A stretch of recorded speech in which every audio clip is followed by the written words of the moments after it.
It's showtime.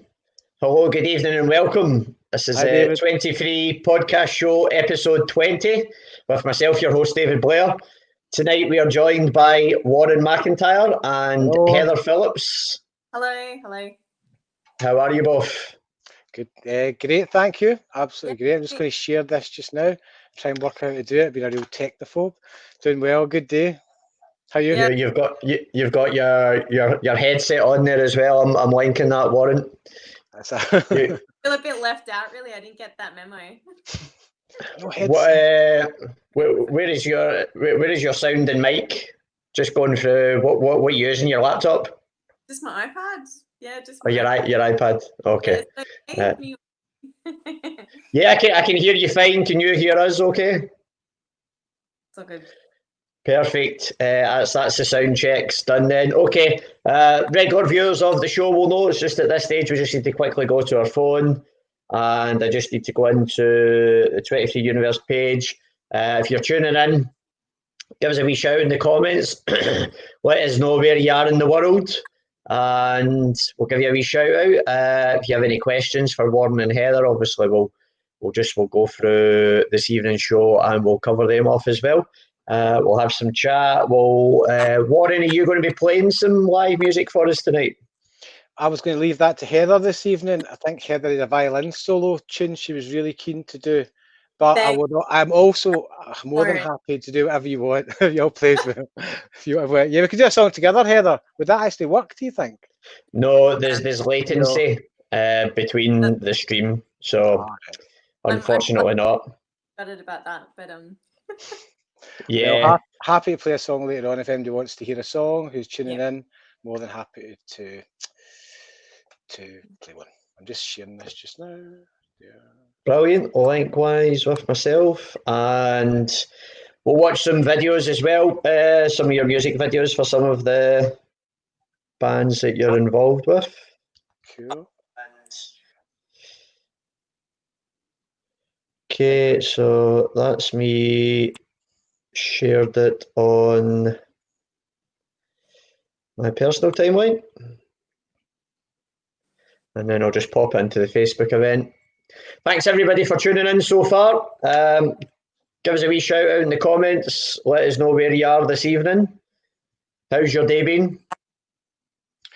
My day's been good. I've been generally in a great mood a lot of this lockdown, but today I was quite deflated when I first woke up, and I don't know why, but I managed to shake it off, and I'm geared and ready to go. But I think everybody gets like that some days, just one of these things. It's a bit weird situation.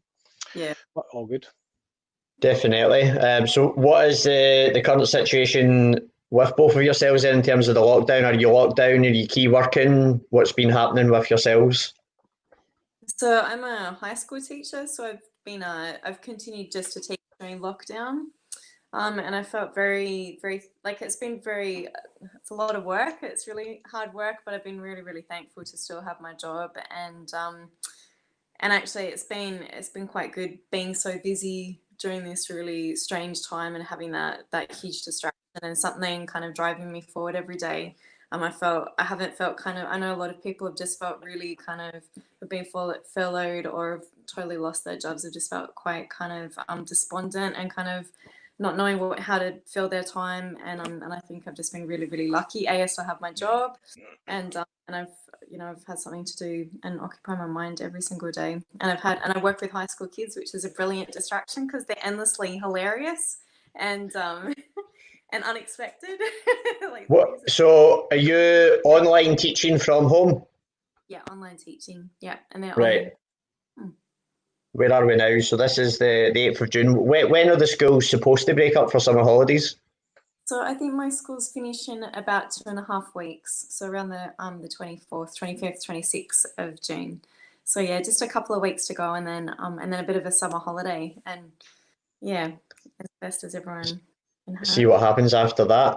And so is that more or less like about 10 weeks you've been homeschooling online? Yeah. How do you do that with?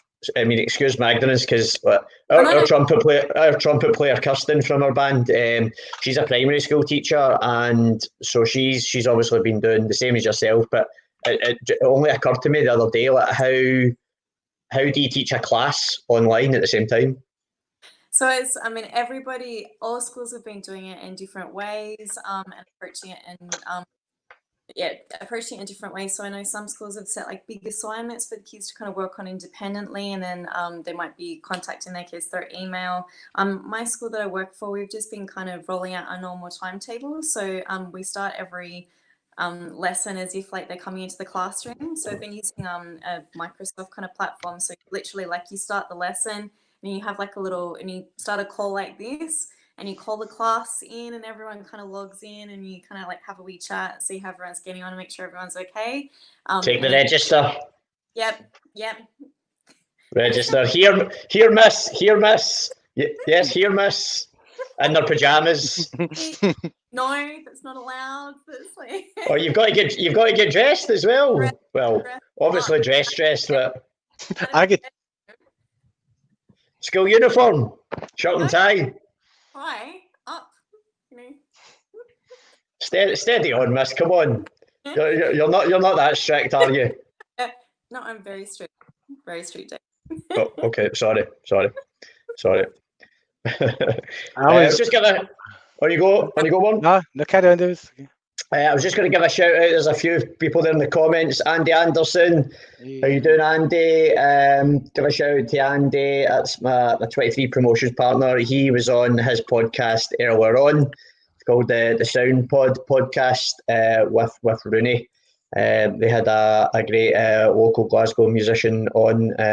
Jackson, I think his name was. I was watching that for a bit before getting ready for this. Who else have we got? We've got Barry over in Ireland. Hello, Barry, and Harold. Harold is his the best. Well, he's Penguin. That's what Harold is. Hello, Mr. Suter. Up in Milton of Campsie. I hope you, Susan, and wee Jake, the Jack Russell, are good. Shazza in Glenrothes up in Fife. She's got us on the big telly. The big telly. Have you got the big light on or off whilst watching us? Who else have we got? We've got Ainsley McKinnon. Hello, Ainsley. Thank you for tuning in. So just to check then, just at your end, Warren, that's you're shared across your various pages, etc. I think so. I'm scared I turn the bloody thing off, because when I go to options to try and close this, it says, "Do you want to leave your watch party?" So I think I do want to. I'll leave it for now. No, well, it doesn't matter on your phone. I mean, that's just a separate device. As long as you're not hitting the button that says "remove from stream." What you use? Are you using your laptop, Warren, to see us, to interact? Yeah. Right. Okay. You can do whatever you want on your phone then. That'll be fine. Brilliant. I did see there was quite a spike there in the numbers joining us as well. So thank you everybody joining us tonight in the 23 universe. Hello. Lovely to have you with us, and obviously have Warren and Heather, who I've not seen in 3 months. 15 weeks at least. Mm-hmm. I actually can't remember the last time where I seen or met you. That's terrible. It was New Year's. I saw you over at I'm sure it was New Year's. Hogmanay. No, it was before that. That was that gig. That was that refugee gig we did for Kev Kiernan. But I think after that, well, I've seen you after that. I've seen you a few times. But I think about 3 months ago, a gig. But I can't remember what gig it was. Were you at the Pictish Trail gig? No. I remember meeting you, Heather, at the Academy for the Craig Charles Funk and Soul. Yeah. But that was in between Christmas and New Year. Have I not seen you this year? Surely I have. No. There you go. Maybe I've seen you on stage. Have you been playing? Because I know, obviously, both of you are on Starry Skies, and we will chat about Starry Skies tonight. Starry Skies, there's a lovely wee picture of you there, down in my spiritual homeland in the second city of the Dijon, Liverpool. Yeah.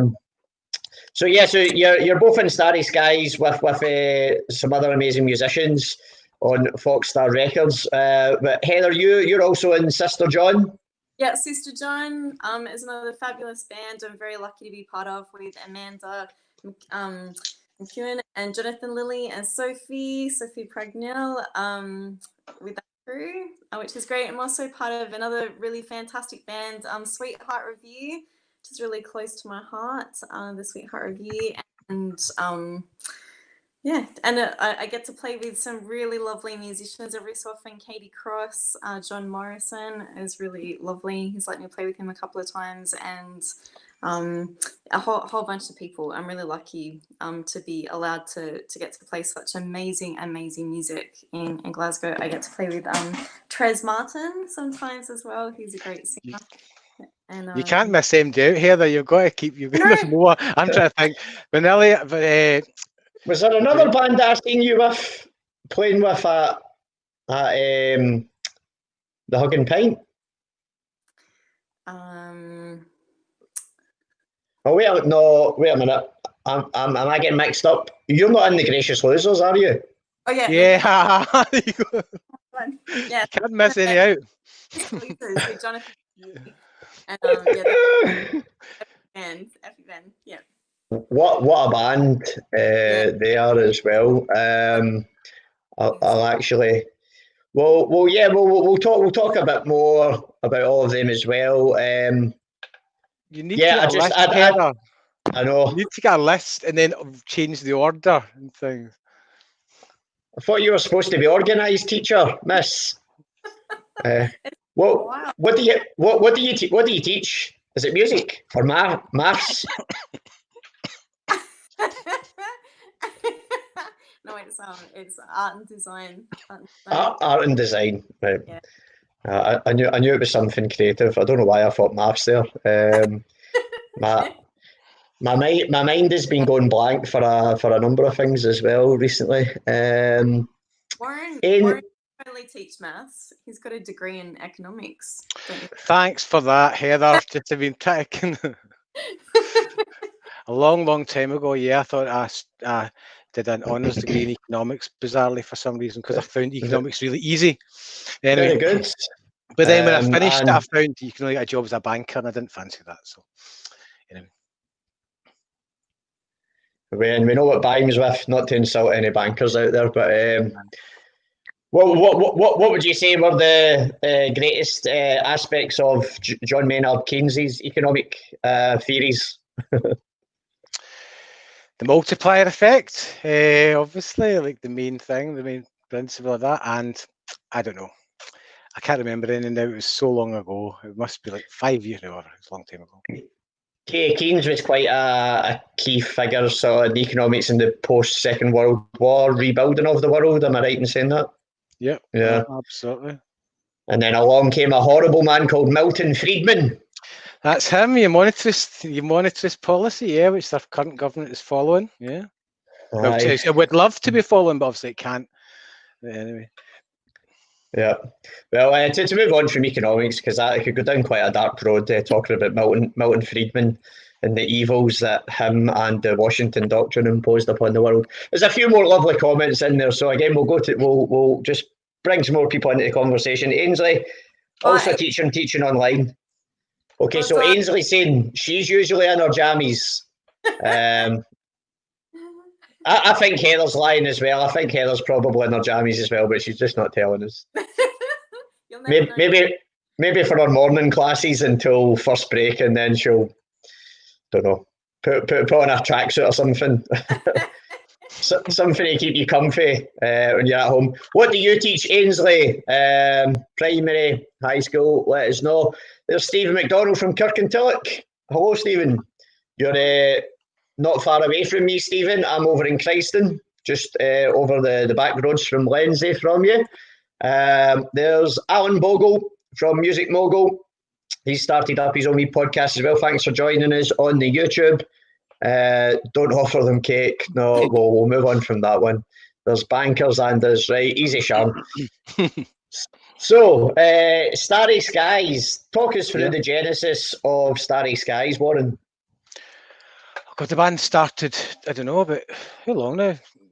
7 years ago, maybe even 8 years ago now, just to release the first album, Ask the Animals. So we released that, and then kind of the next album, Be Kind, which only came out in 2018. It took about 5 years to make, but not particularly because we were working really hard at it, just because I was involved in other things and people in the band were all just really busy folks. It took 5 years to make that.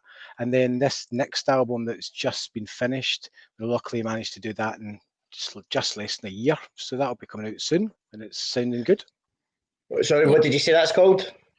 We're not sure. So if anybody's got any ideas for it, kind of wanted there's a track called Do It With Love.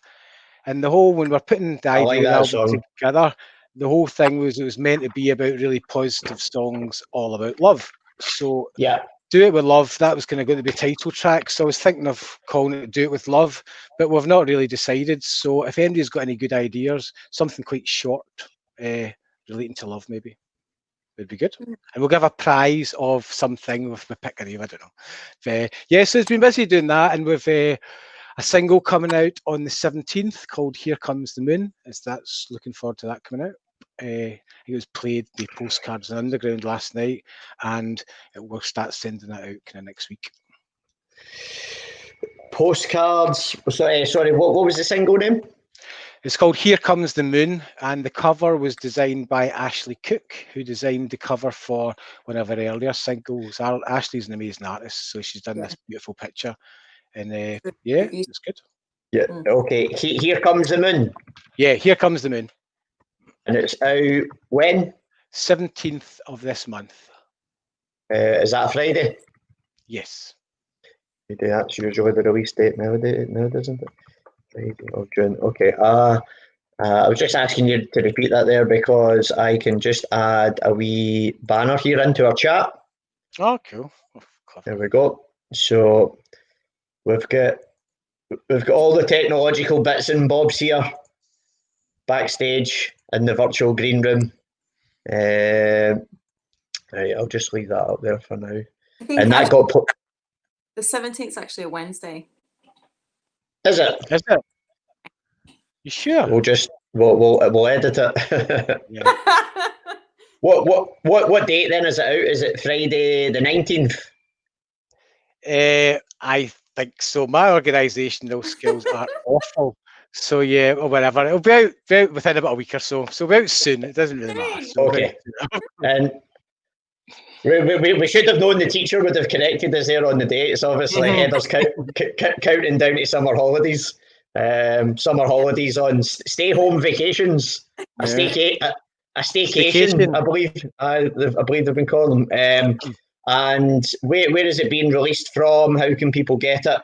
It's all digital. It's basically a digital single just to kind of get interest in the album coming out. We've been trying to bring out a single maybe every 2-3 months or something, because again, just good if something gets lucky enough to get played on the radio, then it's great. And we've been really lucky recently. Some of the songs that we brought out even last year, or like Sweet Honey Blue was the kind of first single, that's still getting played in BBC Radio Scotland from time to time. But our big aim is the station that I love BBC Radio Scotland, and Roddy's show and Natasha's show, Ian Anderson, all these shows are great, and all the Magic community stations. But I listen a lot also to Six Music. So it's an absolute bane of my existence. I've never managed to get a Starry Skies song played on Six Music, because I love Six Music. I love all the presenters pretty much. I think there's not one that I just really admire and respect, and their playlist is always brilliant. So that's what I'm going to try my very best for, is to try and get Here Comes the Moon played on a show in Six Music. Okay. Have you uploaded onto BBC Uploader and tweeted Tom Robinson at Freshnet? I don't know how to work Twitter, so I have uploaded it, but I need to kind of learn how to use Twitter and Instagram. Okay. I don't really know how to. Maybe I have to phone you up separate, David. You can just tell me, explain how to do it. Yeah. We can definitely do that. Did you hear me on Sean Keaveney's afternoon show on Friday? I say Sean Keaveney's amazing. I like it, pretty much all of the presenters. I mean, some more than others, but generally they're all great guys. He's a top guy. Yes, yeah. Amy LeMay came up and was DJing at our after party for our Celtic Connections gig in the Old Fruit Market. Heather, did you hear me on Friday? I didn't. I'm sorry. No. No, that's all right. It was so Sean's got a feature. I can pop it on. Sean's got a feature. It's called Small Claims Court, and basically it's just if you've got like a kind of like a really semi-minor small claim to fame, then he wants to hear about it and then he'll play it. Bear with me just now. I'll bring it up. It's basically it's supposed to have like be funny and have a punchline at the end of it. So let me just share my screen with everybody. Just whilst I'm waiting on that loading, fire through the rest of these comments. Can you see the comments at your end as well down the side? Yeah. So hi Stephen, who knows John from the band. You work in the same place as him on a Thursday and Friday. Had to see you on Tuesday. All right, Stephen. John was saying there, poor Stephen's stuck in the middle of us, so he's in Milton. I can't say I'm in Christon and Stephen's in Kirkintilloch. Ainsley's a primary teacher, jack of all trades, master of none. Aren't we all? We're all winging it, really. Stephen, cool stuff. I know John from the band. I work in the same place on a Thursday and Friday. Have seen you at Troonfest. Nice one. Paul McFadden, will Warren and Heather still be playing left-handed when lockdown's over? Yeah, definitely. Moonage. Oh, there you go. There's a name for your album from Sophie. Good. I quite like that, actually. Moonage. I like that. Moonage. I like that too, actually. I'll come on. Well, the song title is down the bottom, so I'm not going to forget. But I'll come on to that in terms of just even like a Beatles reference. There's John's up in the Cumbernauld. Hope you're well, Johnny boy. Okay. So I'm just going to share my screen, and then we're going to play my small claim on. So this was Six Music, Sean Keaveney's afternoon show on Friday, and I'd actually emailed it to them about a couple of months ago, so that's how far ahead that they're working. And well, I just emailed it off, and I wasn't really expecting. I was kind of just clearing out a lot of stuff on lockdown whilst I wasn't sure what to do. For those of you who don't know, at the moment I work in the Barrowland Ballroom, and I'm furloughed because obviously there's no gigs happening. So one of Sean's producers called me just out of the blue and says, listen, we love this small claim, we want you on. And I waited about 6 weeks to come on, and I was actually, I don't normally get nervous with many things really at all, but I was proper shitting it in case I fluffed my lines. So here you go. We'll give it a play, see what you think. Right.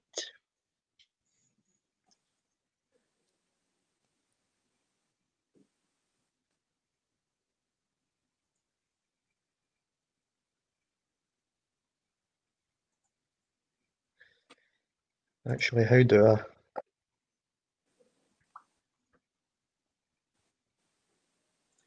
Bear with me, just having some technical issues, my end. Thought I could play it that way, I might need to load it another way. It's live television, anything can happen. There's loads of comments in this live stream. So Jane, our friend Jane Macca, has just told you, Heather, that you look hot. A picture of a flame. So I think that must mean you look hot. She's told me I look. She's told me not to go down this shady path. So I thought she could. Love you, Jane.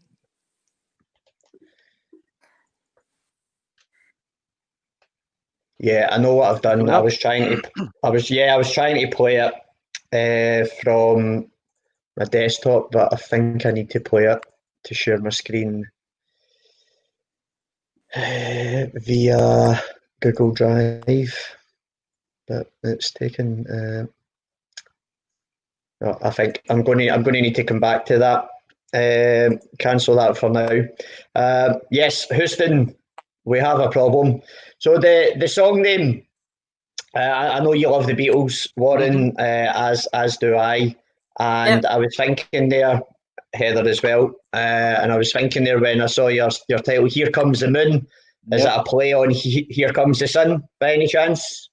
Well, there is a George Harrison song also called Here Comes the Moon. I didn't know that because when you write a song, I usually do Google it to see what other songs are called it. And No, it wasn't a playing that. I don't know where it came from. Do you know where it came from? The first version of that song was somebody had told me that there was people that believed that the moon was hollow, and basically it was made of metal. So there's if you Google it and see Wikipedia, it's a hollow moon kind of people similar to beliefs that about the flat Earth. But anyway, these people that do believe it's hollow. So the whole song started off. I thought I'd write a song about that. So the first line, the second verse, now here comes the moon. But the first line kind of said like. Here comes something through the room, moon ringing like a bell. Anyway, I can't quite remember the words of it, but that's how then those lyrics just stuck in. And then we changed it to all the chains and the rope and the glue because that's the chorus. But then I did a vote. A few people in the band wanted to call it, or somebody wanted to call it Here Comes the Moon. And then Matt, who's produced an album, he wanted to call it that. So I did a Facebook vote, and Here Comes the Moon won outright by 25 votes to 18. So democracy and motion. Yeah, I like it. Which is also why I like Sophie's suggestion, because it kind of links in there with keeps the moon theme going as well. Mm-hmm. Yeah, I was kind of reluctant as a guy, as a kind of he's now I suppose a friend, and he works at WFMU, that New York station, and I kind of met him through another mutual friend. And when I was over there, I kind of went and played in his show, and that was the song that he really liked, and he voted for All the Chains and the Rope and the Glue, and I'm obviously really keen that they'll play it in that show because they were going to put it in a compilation last year, but we didn't have it recorded. So I'm hoping that changing the name to not his suggestion won't piss him off and he'll be like that, forget it. So we'll see if it gets played. Hopefully it'll be played in WFMU soon. And the name won't matter. And the name won't matter. Well, because of your love for the Beatles, I decided to wear my Beatles t-shirt tonight. Love the Beatles. Nice. Love the Beatles. So love cool. it. Oh, so cool. Did you see they put they released Yellow Submarine on the Beatles YouTube channel a few weeks ago as part of like lockdown entertainment? It was a Saturday morning they did it. So Pink Floyd's YouTube channel has been releasing like previous like DVDs like Pulse and Live at Pompeii and Delicate Sounds of Thunder. They've been putting them for like hashtag stay at home to let people view them for free for the first time. Radiohead have been doing the same as well. Every Friday, Radiohead have been doing a hashtag stay at home gig. So last Friday's was the From the Basement, the live recording that they did for the In Rainbows double album. But there's been some amazing ones have been released throughout this. Right, I managed to solve the IT problem. So let's have a wee listen to my appearance on Six Music with Sean Keaveney on Friday afternoon.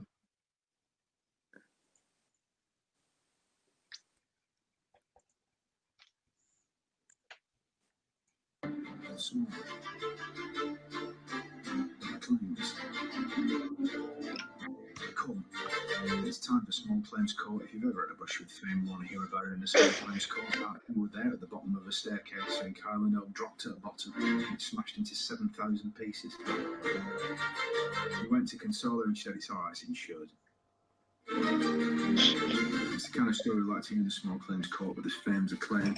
And the witness in the video, TBU1, famous TBU1 fader, it's David, aka the lad from Colonel must have been the Dijon 5. Hello, David. Hello, Sean. How are you? Oh, well, listen, thank you for the T-shirts. Your T-shirts are the only ones that really fit me. I've put weight on. So we can get you a larger size if this works and continue. Just let us know. XXL. And are you all right?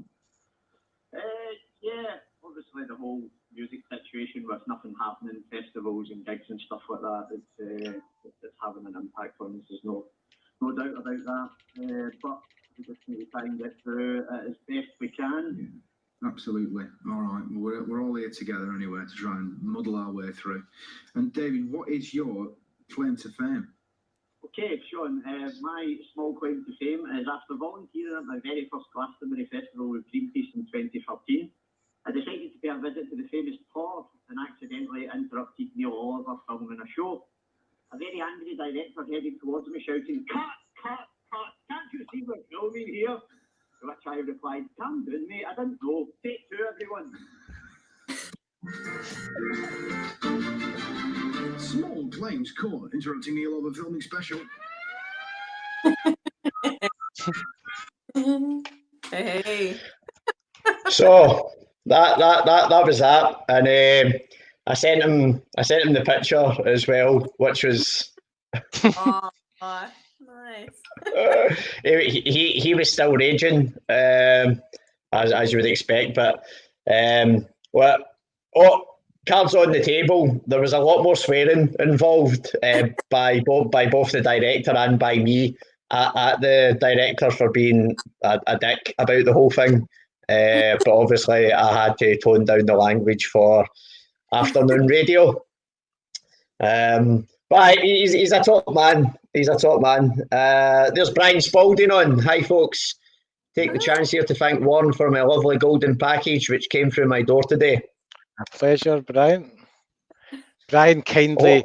I think you need to explain that a bit more, Warren. Yes, so Brian, apparently you can put it up. Anyway, Brian had bought a copy of Ask the Animals, the kind of first album from our Bandcamp page, and he bought it about 2 weeks ago. And see, sometimes you have things that you want to do, but you're just gripped with an inertia, and they don't take very long, but you just keep on saying, right, no, and you keep putting it off. I kept putting off going to the post office. So finally, I managed to go to the post office, but I decided that after Brian had waited patiently, I would send an extra special package. So I had these golden envelopes that I'd got from somewhere lying about the house. So I made up an envelope with the record and I actually put in see when we went to Abbey Road talking to the Beatles to get the album mastered, the last album mastered, I had a kind of carrier bag that all the masters came in with Abbey Road on it. So I just thought I'd stick that in with the Be Kind album. Yeah. So I just put in that carrier bag that held all the masters with the album and a wee note and a wee badge and an extra single and said sorry. So I think he's forgiven me. So a pleasure, Brian. A pleasure. Thanks for tuning in, Brian. Excellent. And so what regular viewers of the show will know, or if you're just new here coming through because of Warren and Heather, for some Starry Skies, Gracious Losers, Sister John. other music projects that Heather's involved in. Too many for us all to remember, even collectively. Then thanks so much for coming. So what I normally do throughout the show anyway is I'll share a number of links in the comments in terms of Facebook pages for who we're talking about. So first off, obviously, I'll just give the Starry Skies Facebook page a share there. If you haven't already linked that, why not? Please go and give that a like. And we're just over half an hour into this, so how about we get some Starry Skies music? How about watching the Be Kind video? I've got that lined up. Shall we watch that for a wee musical interlude? Great, great, cool. Brilliant. Okay, so do you want to give a wee preamble about the Be Kind video, just whilst I line it up? Well, this was made by a guy called Kiff Knight and his brother Andrew Knight with help from Lauren, who's an amazing photographer, and they'd really kindly offered to make a video for us for the last album, and Kiff's an amazing kind of filmmaker and animator, and then they ended up making 2 videos for us. They made the kind of the one with the mild classic car flying through space. Maybe we should watch that one instead. I think Be Kind's a better one to watch. Anyway, they made both those videos. Your choice. Your choice. Whatever you want. Who? Well, the first comment. What do you think, Heather? You decide, Heather. R1, and then maybe the Sweet Honey or the Sweet Honey Blue. Sweet. Yeah, if we could watch the car one, that'd be quite cool. Maybe an appeal. There's actually, I don't know if anybody's got a virtual reality headset, but the guys are amazing. They, as well as doing the normal video, they also made a 360 video of it as well, and you can just move right around the car and you can kind of move things around. But the virtual reality one's fantastic. You put, because Harley has got the goggles, but they gave me a set that Lauren had from Google. You can turn round and you can look back in space, and you can look up in the. If we play that one, that'd be good, because there's also a 3D version there on YouTube, and you can look up and see different angles. It's amazing. You can see the car radio, and it's just fantastic. I've seen some terrible videos of like those VR headsets when like the dad's wearing one and then he's just that freaked out with what's going on. Like he dives head first into the television because he's just trying to get away from something that is so. It's just obviously so real to his brain that he's like, oh, they just. Have you watched one? Have you done the VR thing? I have. Brilliant. Aye. Yeah. It's nah, it wasn't for me. Sharon was saying there, Sean Keaveney gave her a shout out on her birthday. Sean doesn't do shout outs for birthdays, but he's eased off on that ruling for a lockdown. Cameron had sent from Aberdeen, nice one. And there we have good evening, Peter. Peter Bestel is down in Galloway. He was tuning in. I had his daughter. He's an amazing musician daughter, Zoe Bestel. You might know. She's amazing. Oh, she's totally brilliant. Love her. Yeah, Peter. There's so much love and respect for your daughter up here in Glasgow. She's a phenomenal musician, and what a lovely daughter you have as well. Just a really, really nice person as well. And last night was our third Barra's Art and Design Sunday sessions online. So we had Zoe, with Jack Callum Richardson, Stuart Neal from Hooja Mamas, and Fat Mantra, and Caitlin Gilligan. So it was a great night. So have we reached a consensus? Are we going to watch the Be Kind video first? It's your call, Warren. It's your call, Warren. Yeah, absolutely, yeah. Yep. Well, there you go. So Sophie said it's in his top 10 songs ever. Simply just amazing. You're welcome, Peter. Okay, so we'll just pass over to the YouTube for a few minutes. We're going to have the first of a few videos that we'll watch this evening. The Starry Skies Be Kind video. It's just over 4 minutes long. So enjoy this, and we shall see you on the other side. Thank you.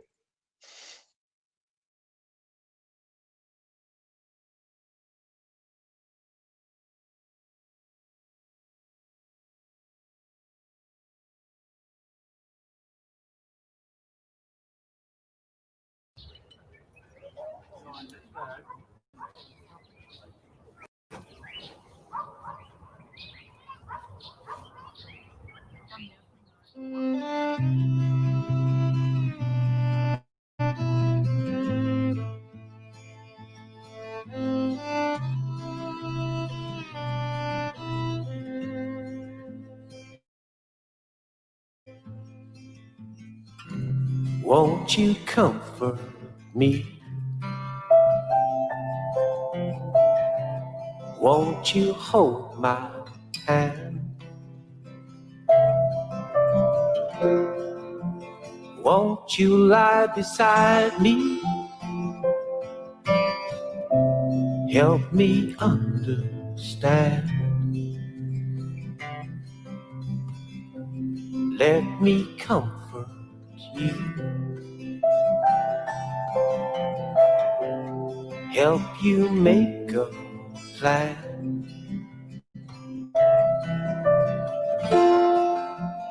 I will walk beside you. I'll do everything I can. This is no rehearsal for you, for me, for anyone. So I'm gonna spend all of my days being kind to everyone. I'll be so kind to everyone.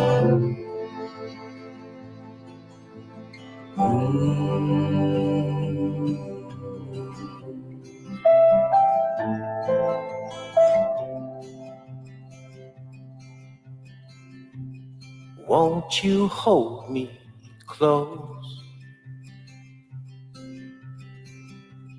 We can take this night.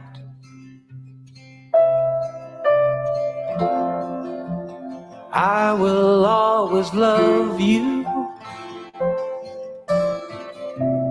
I shall always hold you tight. This is no rehearsal for you, for me, for anyone. So I'm gonna spend all of my days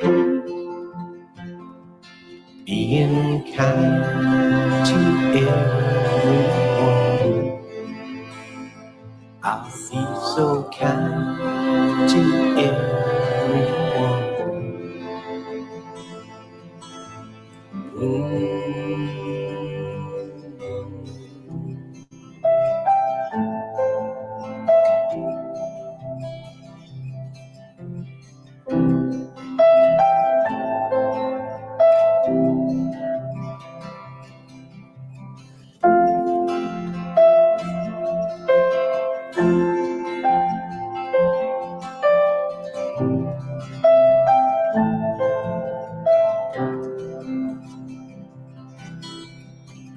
This is no rehearsal for you, for me, for anyone. So I'm gonna spend all of my days being kind to everyone. I'll be so kind to everyone. Let's be so kind to everyone.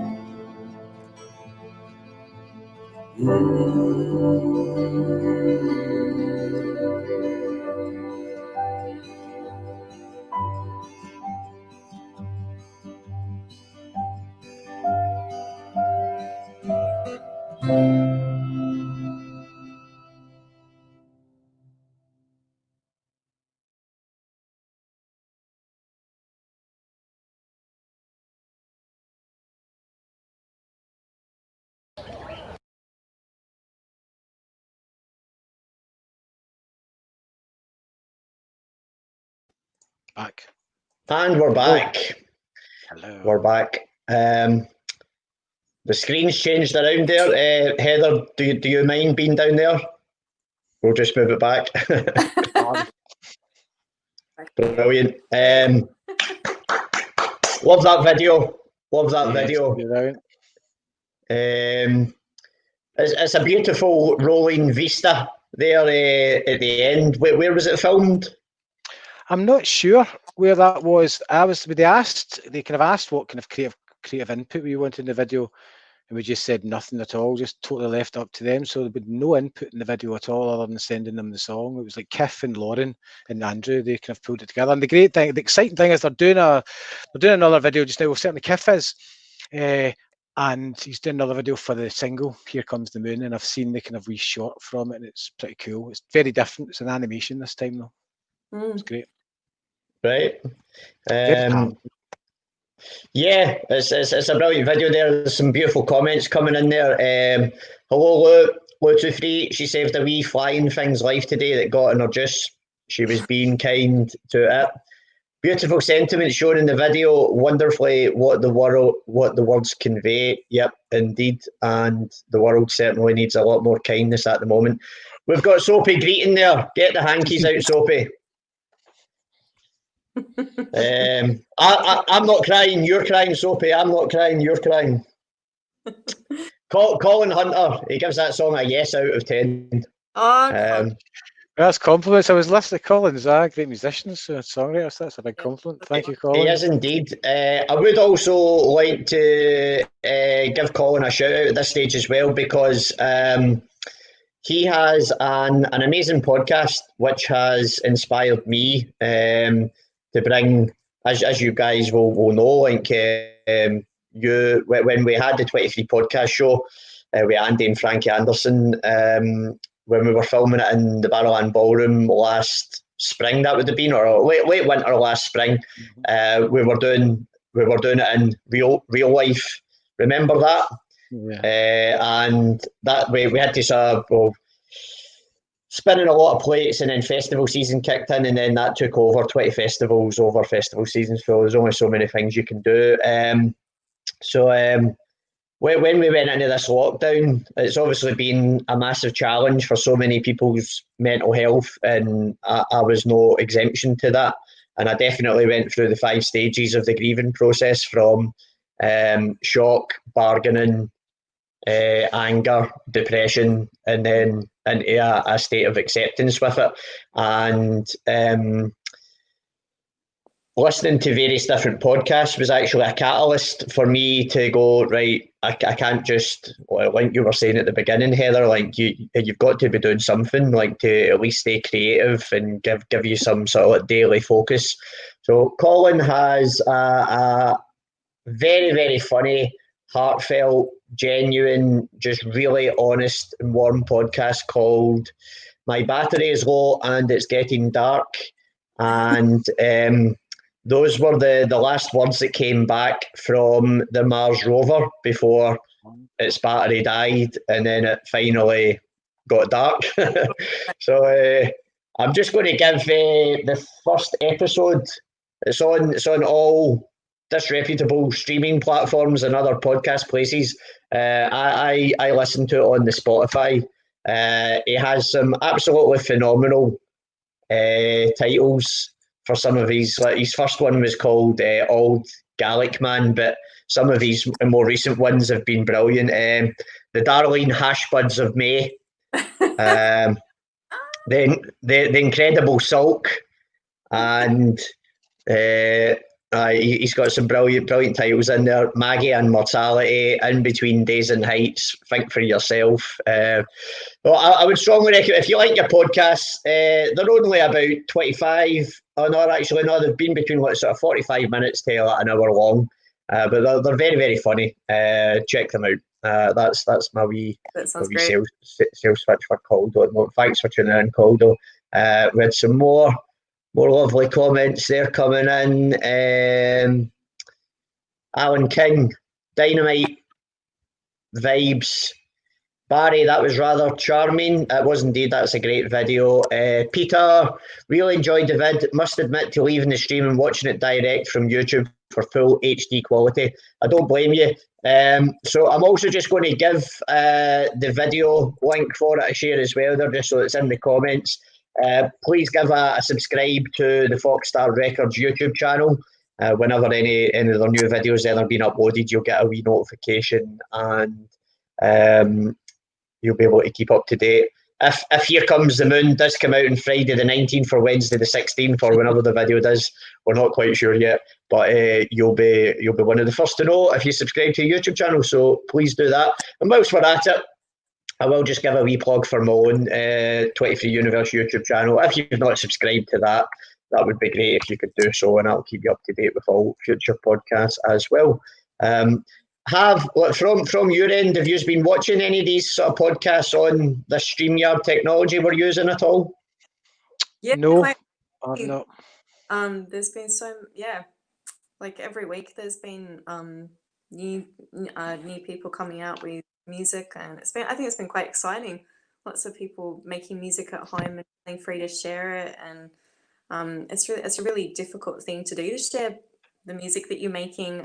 So I think that's been a really one positive thing that's maybe come out of lockdown, is that people have kind of been motivated to kind of just get out there and have a go, just kind of go for it. I have been sorry that I've not. I thought you meant the spoken word podcast. I've been watching a lot of live streams, the ones that Daniel McGeever's been doing with, are they called Ruby Tuesdays? A lot of them are brilliant. Yeah, Ruby Tuesday. I've tuned in when Daniel was on this show and a few others. I thought you meant the more spoken word ones. I've never really managed to. I'm crap with technology, but I'm going to check out Colin's tomorrow. I go for a bike ride every day, so I'm going to go Am I cutting off? Because I think I've deleted the watch party that I'd shared because my internet's just going up and down. No, you're fine. You're fine. Heather, can you hear Warren? Okay. Yep, you're all good, Warren. Yeah. I think. Well, Collins is a mixture of like he just chats. He plays like he's an amazing musician. So he was actually Colin was one of our first musicians who played the very first 23 podcast show when we filmed it in real life when we used to do it in Crown Point, which we've lost because of this lockdown, sadly as well. Like one of the many negative impacts that's happening. Is there anybody in particular, like Heather, that you'd like to give a shout out for any other like musicians to check out that you've been tuning into, or any other podcasts or anything? Oh, not that sort of. Sorry, my brain is a bit addled tonight, so none that pop into my mind. But you've been teaching today, haven't you? Yeah. Zoe does the Wednesday thing that Zoe does. That's every week, I think, isn't it? Zoe Best. Yeah, that's brilliant. Yeah, that's really good. And who else? Is it Thursdays? I think that they do the Ruby Tuesday. What is it? Or is it Tuesday? Am I just being dense as usual? I'm not sure. The one that I think they do that more than one day, though. Do they not? I've seen Daniel and that the kind of American guy, TJ, somebody who's really good as well. Yeah. Right. I'll give definitely. I've been tuning into Zoe's on a Wednesday as well. She's got her team Bestel to help support her as well. So I'll give her Facebook event a share there for our Wednesdays. Have Warren or Heather, have either of you shared the StreamYard link to join for another band member? Yes. That's you. That's me. Big cheese. Hello. Hello. Aww. I just sent it off chance. To see if Adam might fancy joining us, David. But I didn't see a reply. So here he is, Adam, who plays bass in Starry Skies. Hello. Is it Adam or Big Cheese? Adam or Big Cheese tonight? It's Adam, really. It's Adam. Okay. It is Adam. So yeah, and I've just had a shower, so I'm very clean. Have you got your new puppy yet, Adam? No, she comes on. We're going to pick her up on July the 4th. So just under a month's time, we're going to go and get her. Nice. We've chosen that, and it's going to be cool. What breed of dog, Adam? We are getting. Sorry, I'm just plugging in my power supply because my laptop may die in a second. Right, hang on. Let me sort this out. It's a poodle. It's a cock-a-doodle. It's not a cock-a-doodle. I've already got a beautiful black Labrador who's right here next to me. Oh, Freya. Oh, lovely. Freya. Let's see. Go on. She's wagging her tail. Does she respond to a kazoo? Go on, try.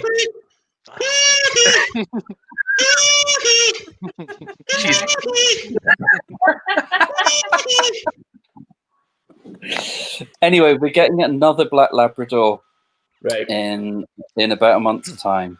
So we've already got Freya here, and we're getting another one, and she is going to be called Juno. Juno, good name. Juno. Yeah, I like that name. That's actually my pal Anna's daughter's name. Who first seen us down at the amazing Threshold Festival in Liverpool, down the Baltic Triangle. So I like that name. Is it a moon? Is it a planet's moon? We have gone for it. It's what is it, Emma? It's a Roman goddess, I believe. She's the wife of Jupiter. She's the wife of Jupiter. Right. And the reason we liked it was because one of the stories about Juno the goddess, Jupiter's wife, is she organized like a picnic for where all the women got together and used obscene language and took am I allowed to swear on this? Of course you are. We're not Ofcom regulated. Fucking swear away. Expected. Okay, great. So they went on to so Juno organised a picnic where the women went and used obscene language and took the piss out of all the men, and we thought that was a pretty great story. Yeah, that's good. So yeah, Good story. so that's what puppy Juno is. That's why she's going to be called Juno. Nice one. Oh, that's great. Just go for a few of the comments here that came in. Thanks, Barry. Barry shared and subscribed to your YouTube channel there. Thanks, Barry. Good man. Lou was also saying, Heather there, she totally agrees with you because of another amazing podcast called You Call That Radio, You Call That Video. She's finally grown some balls, metaphorically speaking, to share her poetry, and from that, she's now been sharing her songs on the radio. So good for you. Excellent. One graphic I've been sharing throughout this, which kind of like helped me move through the 5 stages of the grieving process as well, and get back to creativity. My favourite comedian, philosopher, and prophet is Bill Hicks, and one of his amazing quotes that when I was reading Love All the People and watching some other stuff of his online is this. Mm-hmm. And we are indeed, we are the facilitators of our own creative evolution. So lots of people obviously are finding that they're furloughed, they're at home, they're spending more time at home for all the obvious reasons that we know. And even just for us to be at home and be healthy, we're the lucky ones. Let's not forget that amidst this absolutely unbelievable global disaster that we're trying to do our best to get through. So I personally, working in the creative industries and loving all things creative, I have enjoyed, I have to say, seeing all the new music or listening to the new music that's coming out and seeing the new things that people are doing and getting creative and doing all these kind of things as well, which is certainly a big positive throughout this, and we need to focus on positives as well. Let's not forget that. Mm-hmm. Can I say a couple of hellos, David? Of course you can. Yeah. So just to say hi, Cameron from Auchinloch. So my neighbours, Cameron McKenna, Jane, as I said, and Fausto, who tuned in from Mexico. And hi, Kevin McDermott. Hello. Hola, amigo. ¿Qué tal? ¿Todo bien? And hi, Kevin.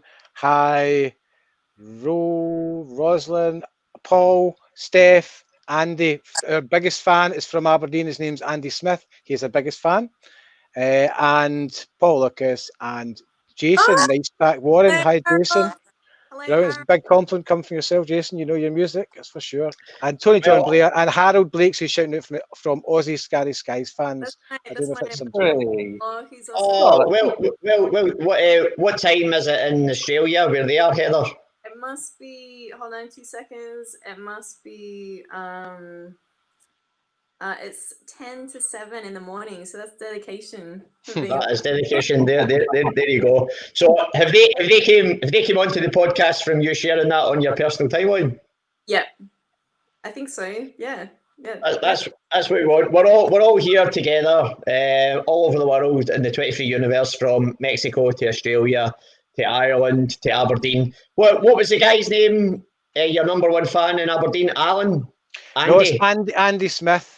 Andy, well, I think if he is allegedly your number one fan, then I think we should get Andy to message in the comments and let us know what video of yours he would want to see, and we can play that at some point as well. I think that would be a nice wee gesture. A few more comments coming in just off the back of Be Kind there.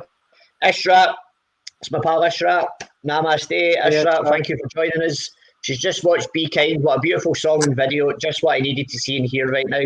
Thank you so much, Starry Skies. Yeah, if I'd have known you were tuning in, I knew that would have definitely resonated with you after our wee chat this morning. We certainly need a lot more kindness in the world at the moment.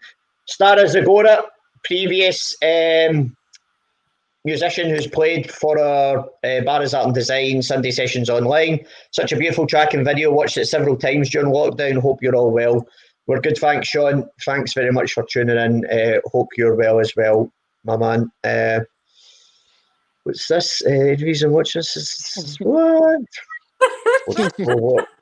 I think Sharon's on the bevy. Good. Outside. It's lockdown bevin. So Adam, what do you play in the band? Bass, did you say? Yeah, I play the bass, and I don't know what else I do. What else do I do? Sing sometime. You sing sometime as well. Sing sometimes. Moral support. Any of these things. Vibes. Dancing. Barefoot dancing. Barefoot dancing. Yep. I tease Heather mercilessly. I think. Do I? Yes, constantly. Yes, constantly. How's your bass playing coming on, Heather? What? I mean, how's your bass playing coming on? Because you've had loads of time, right? I know. So I'm doing with my time. You must have been practicing your bass loads. How's it going? Heather hasn't. I can tell by the look on Heather's face she has totally not been practicing her bass at all. Heather's bought herself a ukulele. I think she saw Zoe playing one of those amazing sets, and she's got a ukulele there. And she's already brilliant at it. Heather can pick up pretty much any instrument. She also plays the piano, and yeah, she can play pretty much anything. She's a multi-instrumentalist. Okay, well, just to put you on the spot, Heather, why don't you have a wee tinkle on your nearest instrument and play something for us just now? Oh, good God. Don't thank me now, Heather. Don't thank me now. No. Sorry. That's me just getting you back for telling everybody I studied economics years ago. Go first, Warren. I know you've got a guitar there. You go first, and then I'll. Okay, right. Shall we start with Warren then? Right, Warren, give us a wee number, Warren. Right, I'll tell you what I'll do. I'll play something. I've been writing. One thing with this lockdown is I've been writing loads of songs because I'm getting ready to. We're going to start recording another album soon, and this. I'm just going to play the chorus of a new song, okay? And it goes like this.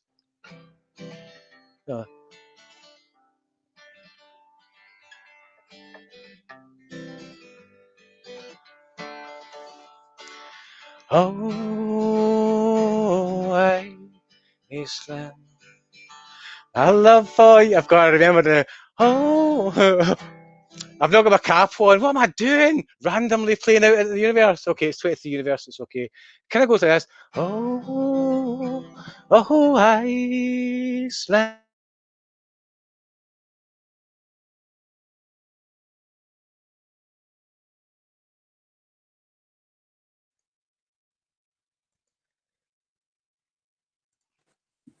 Oh dear, Warren sabotaged his Wi-Fi. Warren's broken the internet. Warren has broken the internet. Not in the way we were thinking, but let's Adam. I'm typing something. Adam, can you give him a phone on his mobile, please? I can totally do that. His little heart out. Of that. Which Heather, I think he's actually done it to make you play instead. Yes. That was his plan all along. So this is my ukulele that I got actually just the week before lockdown, which I really love, and I can't really play it, so I'm not actually gonna harass anyone with anything. Or should I play? Is Warren back?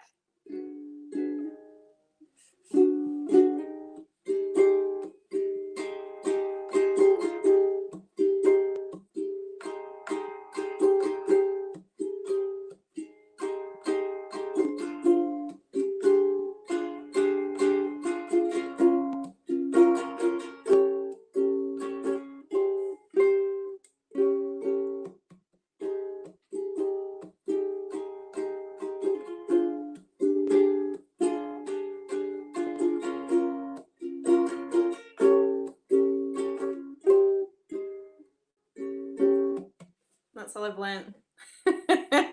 3 out of 10. You're trying to tell me you didn't tune up your ukulele before you came on. No, I didn't realize it. It's your turn, Adam. This is fun. What's Adam playing?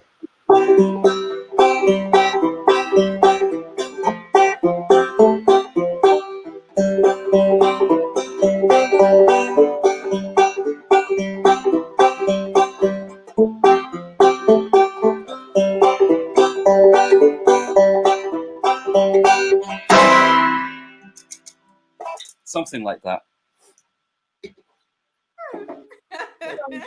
Don't sound. Oh, he's back. He's back. He's unbroke the internet. I don't know why. I've done that a few times before. I've been doing like a live stream of some kind, and suddenly I thought, yeah, I'll play that song that I don't really know and I've just made up. But anyway, so I don't know how much of that you heard. But we didn't hear it. We didn't hear anything. You froze and then you dropped out. Do you want to try again? Yeah. Right. What do we'll play? Play.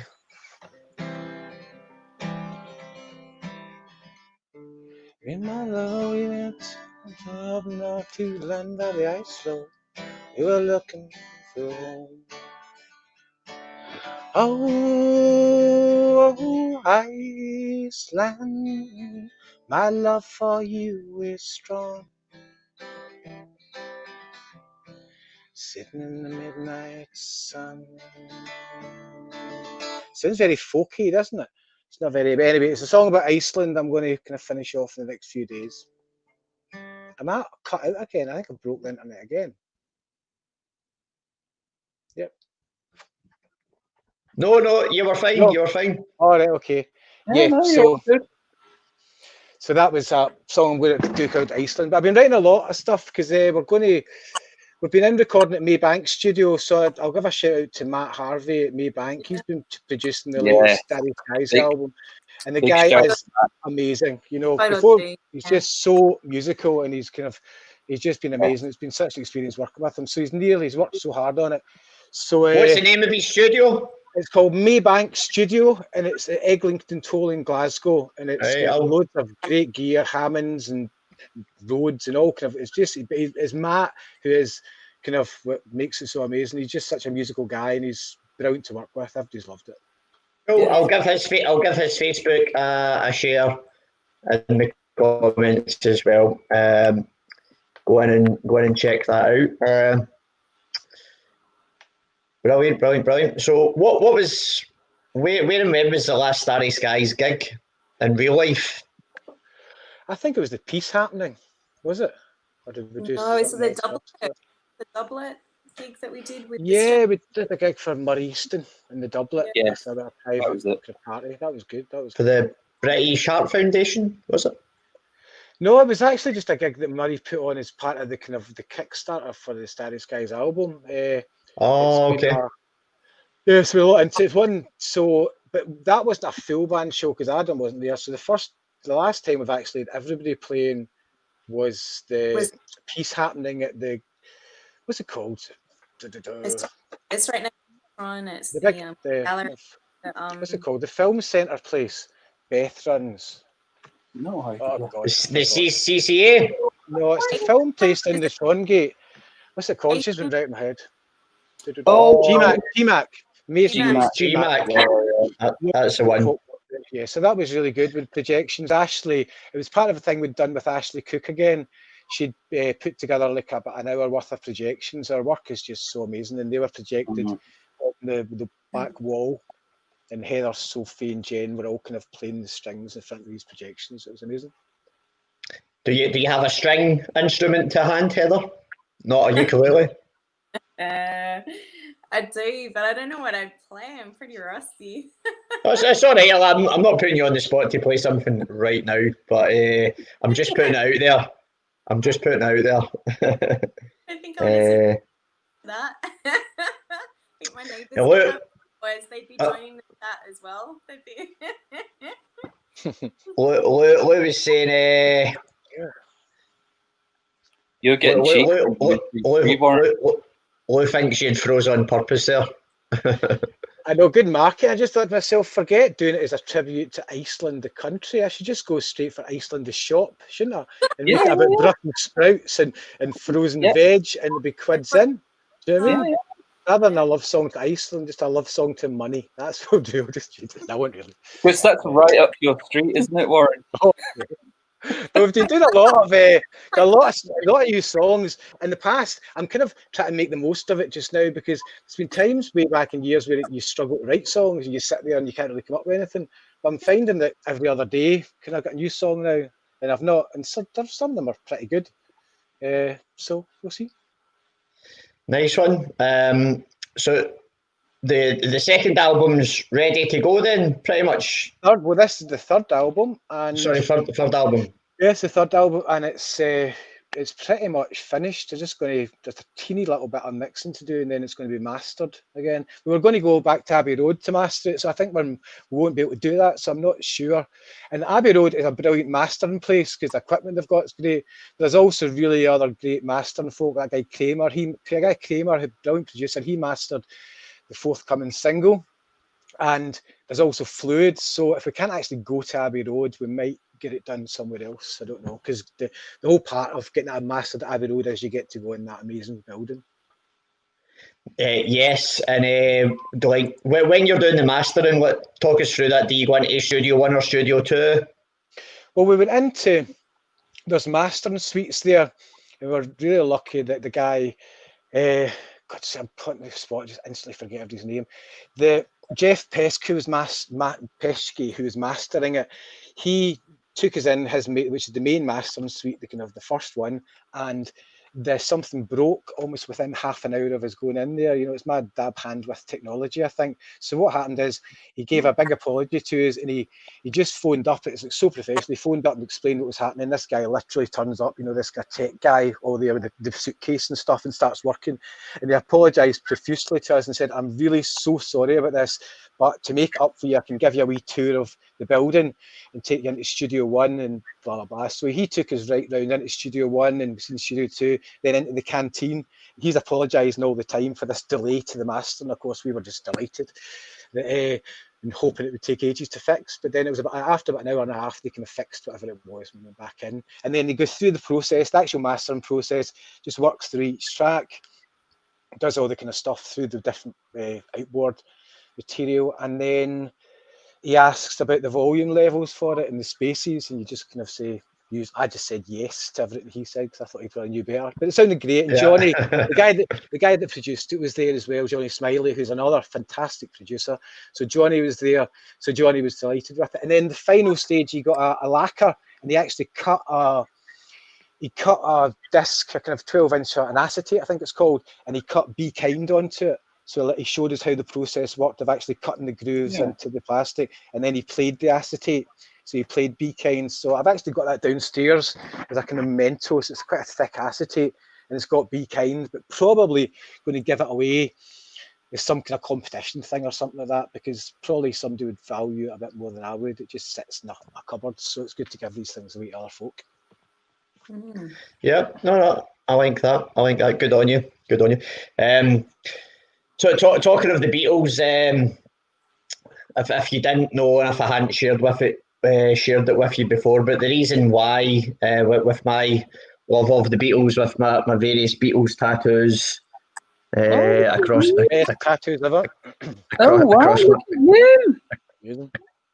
body. Yeah, wow. Okay. So the 23 other, I never get that right. 23 over my shoulder there. You can also see over the other shoulder there's a cover of Yellow Submarine.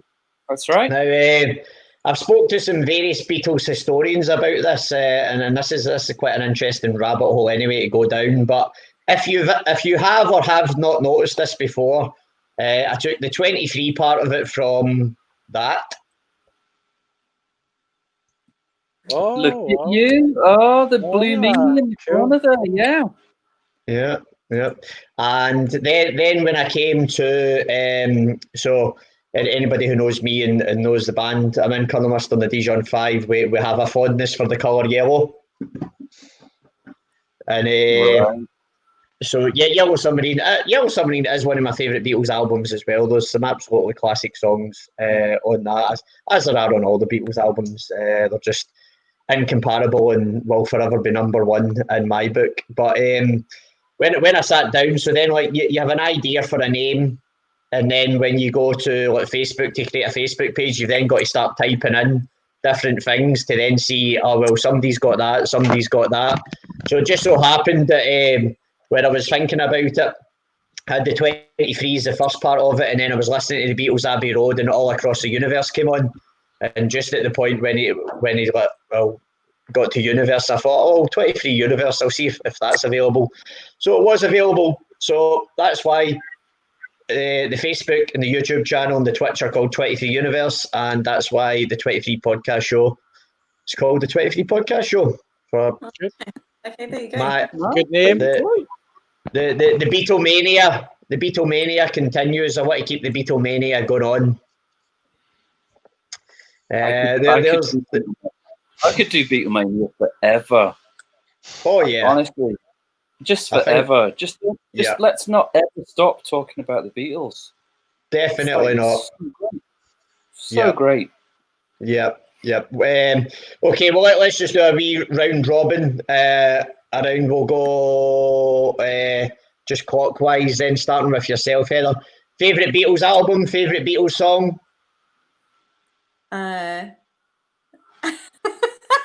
my god! Oh, that's hard.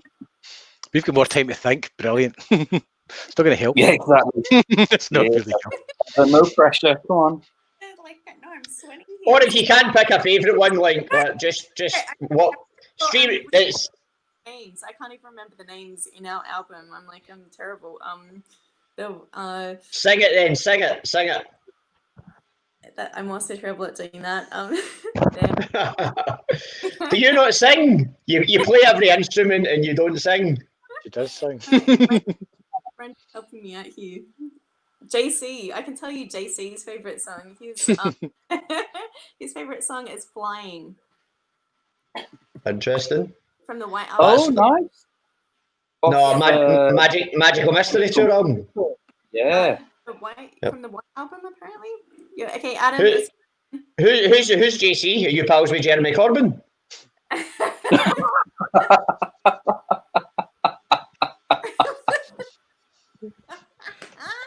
And Jesus Christ. They're both in the house with us today. No, James. Well, JC is another amazing. He's actually based in East Kilbride, but he's another amazing musician. And he's got a great band called Invisible Republic. Yeah. And every so often in the past, they've been able to kind of play with JC and that crew as well. They're a really great bunch of guys, beautiful harmonies, beautiful guitars, and all sorts of really groovy things happening there. So, yeah. I think this is we're on to about the fifth band that you play with now. Invisible Republic. Yeah, Invisible Republic. Yeah.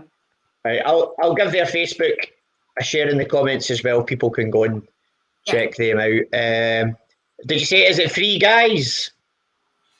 Yes, three guys usually. Yeah, that's the main setup. Or is it a Dylan-centric folk blues trio? There's a few different Facebook pages. I'll send you the link.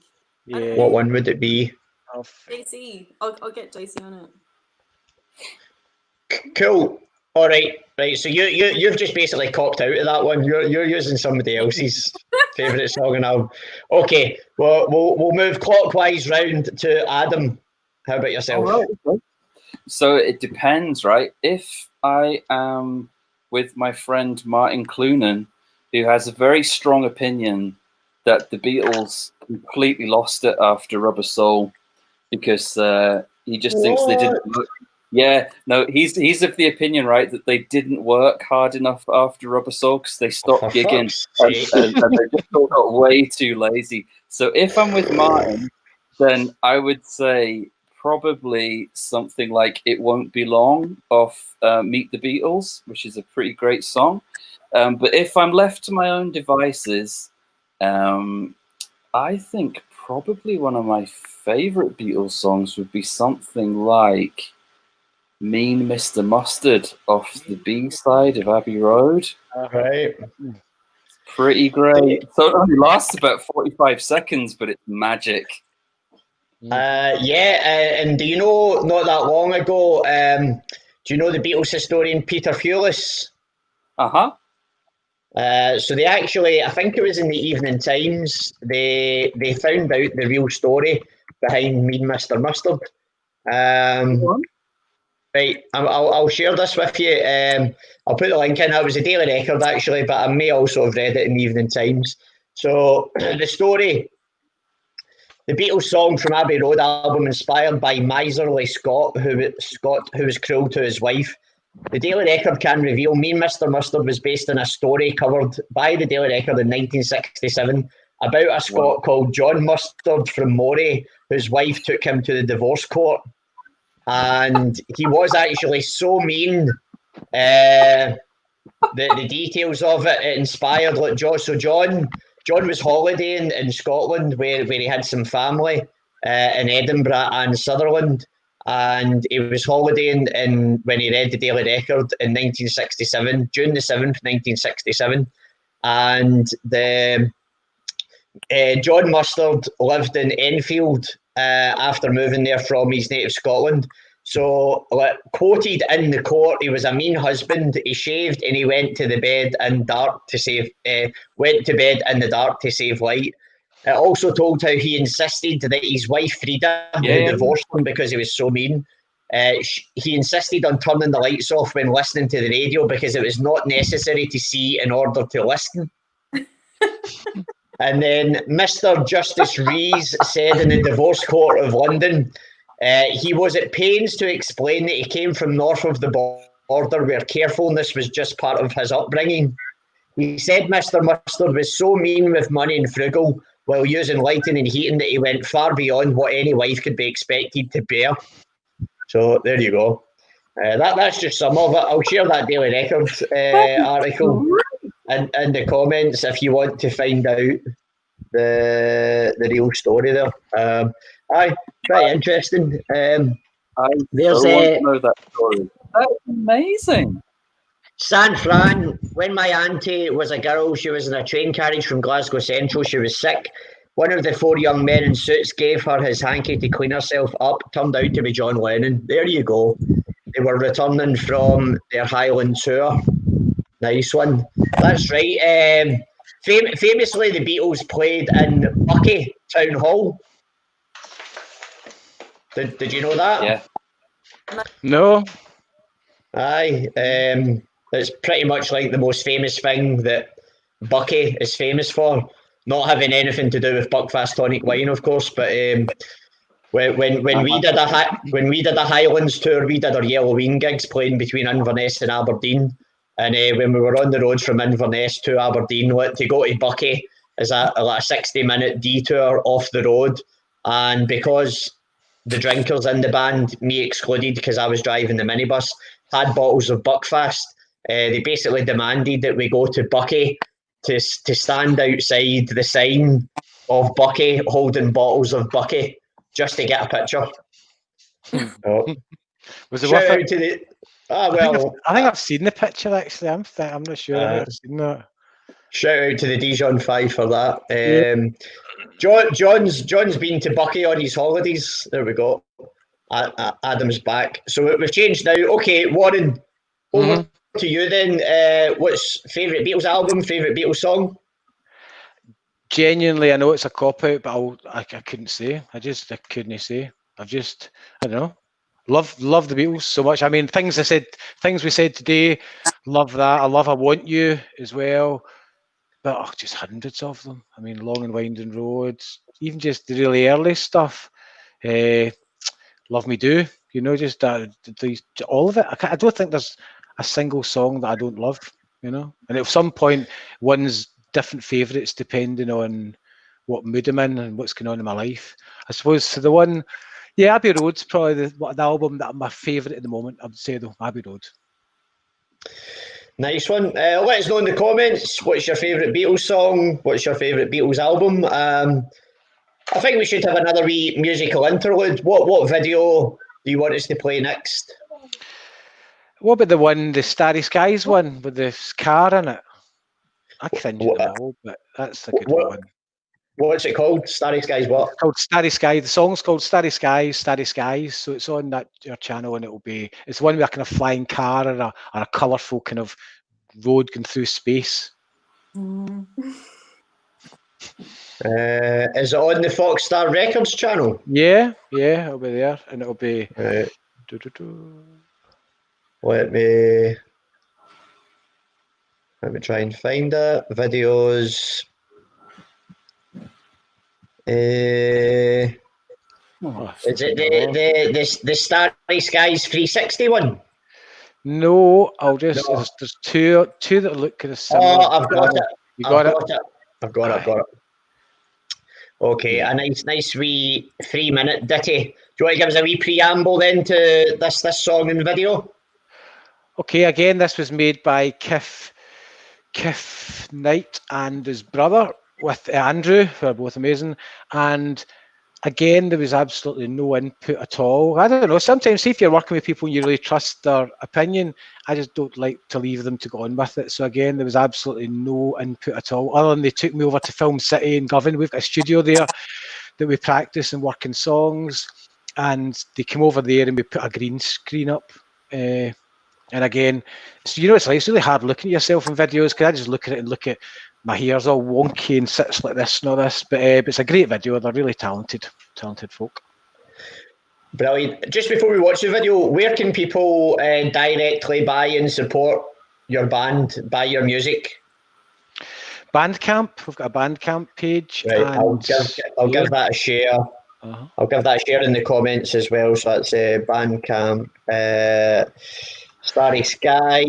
But I've had a dilemma. See, just now though, I do feel, because everybody's promoting their own Spotify pages, and I actually seen a statement today. I think we've made £101 from Spotify over the last year and a half, and again pushing Spotify and Bandcamp. But there is also the record shop. So sometimes when I'm really kind of pushing people directly to Bandcamp, I feel kind of bad, because I've got friends in record shops. I mean, like Sandy, who runs Love Music. Glasgow, at Queen Street. I mean, it's a fantastic shop who're really struggling now. So if anybody does want to buy any of our stuff, then if you're in Glasgow, then please or order it from Love Music Glasgow. And it's also in the Rough Trade shop, but I guess all over. But anyway, people choose what they think. Excellent. Just a few more comments here on the Beatles before we go to the video. Lou was saying, Abbey Road and I Want You, she's so heavy. Watching Wheels, I Want to Hold Your Hand. Andy from here, Hi Girls is one of my favourites. Hi Girls being one of your songs. Yep. Hi Girls. We'll pop the Hi Girls video on some point after this then, Andy, so stick around. Okay, so we're going to watch the Starry Skies video for Starry Skies. Enjoy. See you in a few minutes.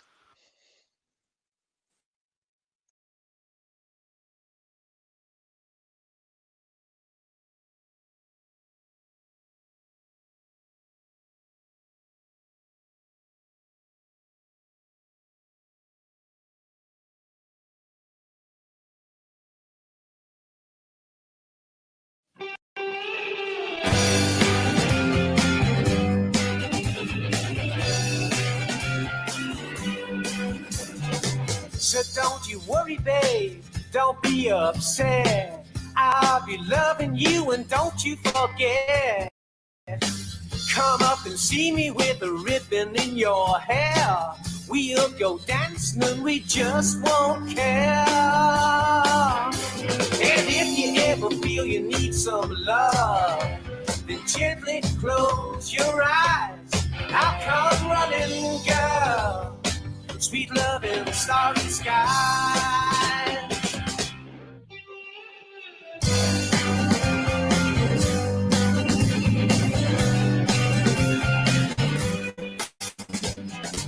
And we'll go skating on the night's game. We love the pleasure and we're running from the pain. But take it round, my dear, twist it up again. I guess we got to learn to play that game. And if you ever feel you need some love, then gently close your eyes. I'll come running, girl. Don't you be so surprised. And if you ever feel like making love and breaking every rule and every tie, I'll run with you. Sweet love and starry skies.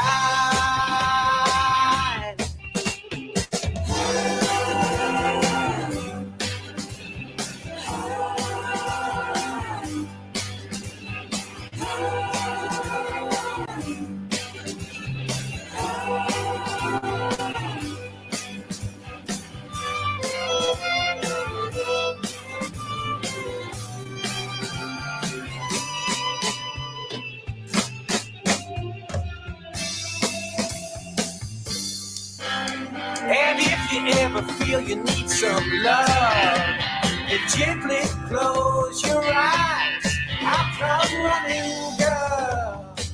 Don't you be so surprised. And if you ever feel like making love and breaking every rule and every tie, I'll run with you. Sweet love and starry skies.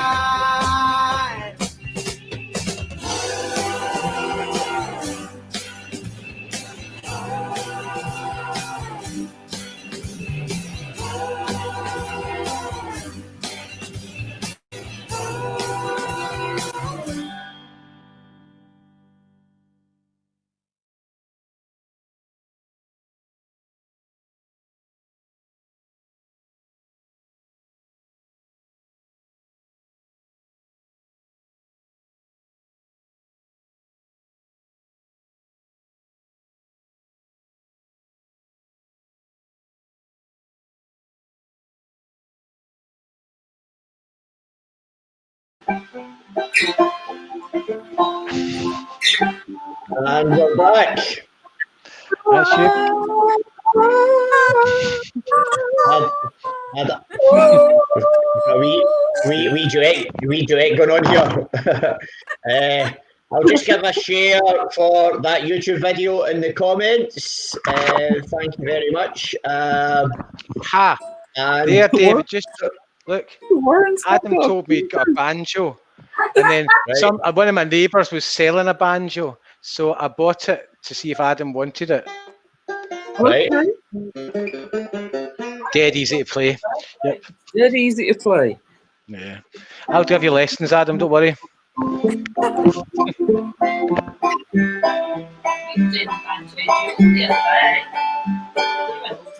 I did go a bit deliverance recently. My wife bought me a banjo for my birthday a couple of weeks ago, and I've thoroughly enjoyed trying to figure out how it works. It sounds like you got it sorted, Adam. What's your favourite song, David? There you go. What's your favourite song, rather than album, just your favourite Beatles song of all time? I think, I mean, I'm wearing the T-shirt. I think it's probably All You Need Is Love. Just not just for anything, but mainly because of the sentiment behind it. It's like in so many situations in the world where if we just had more love, then the world would be a better place. So there's a very simplistic linguistic equation to the world being better by having more love in the world. And right now, obviously, one of the main topics at the forefront of everybody's mind, and quite rightly so, is the Black Lives Matter campaign. And for me, I just simply cannot understand racism. I just can't understand it. I just can't get my head around why someone would not like someone else just purely because of the colour of the skin or where they're from. It's so incomprehensibly stupid to me that it makes me despair. I know. Sometimes what I say is like, I've got to watch what I say, but I know he won't be watching this. There's somebody I know who's a kind of neighbour, and he's actually a nice enough guy, and he's okay. And he struggles with a lot of things. He doesn't know a lot of people. And he's totally anti kind of Eastern European Romanians, you know. And my dad, I was really proud of my dad years and years ago. he kind of was with a group of his pals, and somebody made some comment, and my dad, the way he put it down, he didn't put it down in an angry way. He didn't say like, "Oh, that's really be angry with them," or put them down in a nasty way. He just almost laughed at them and said to him, I think the guy's name was Eddie or something, and he said like, "Eddie, that's such a lot of crap. You and me'll fall out if you keep on with that shite." And he didn't fall out with the guy. He kept trying to persuade him just through, I don't know, just saying how ridiculous it was. And that's, I continually am trying to do this with this neighbour of mine. And the one I always say is, being racist is the equivalent of saying, I hate those grey-eyed bastards. See those folk with grey eyes or blue eyes. It's just totally ludicrous. Do you know what I mean? Absolutely ludicrous.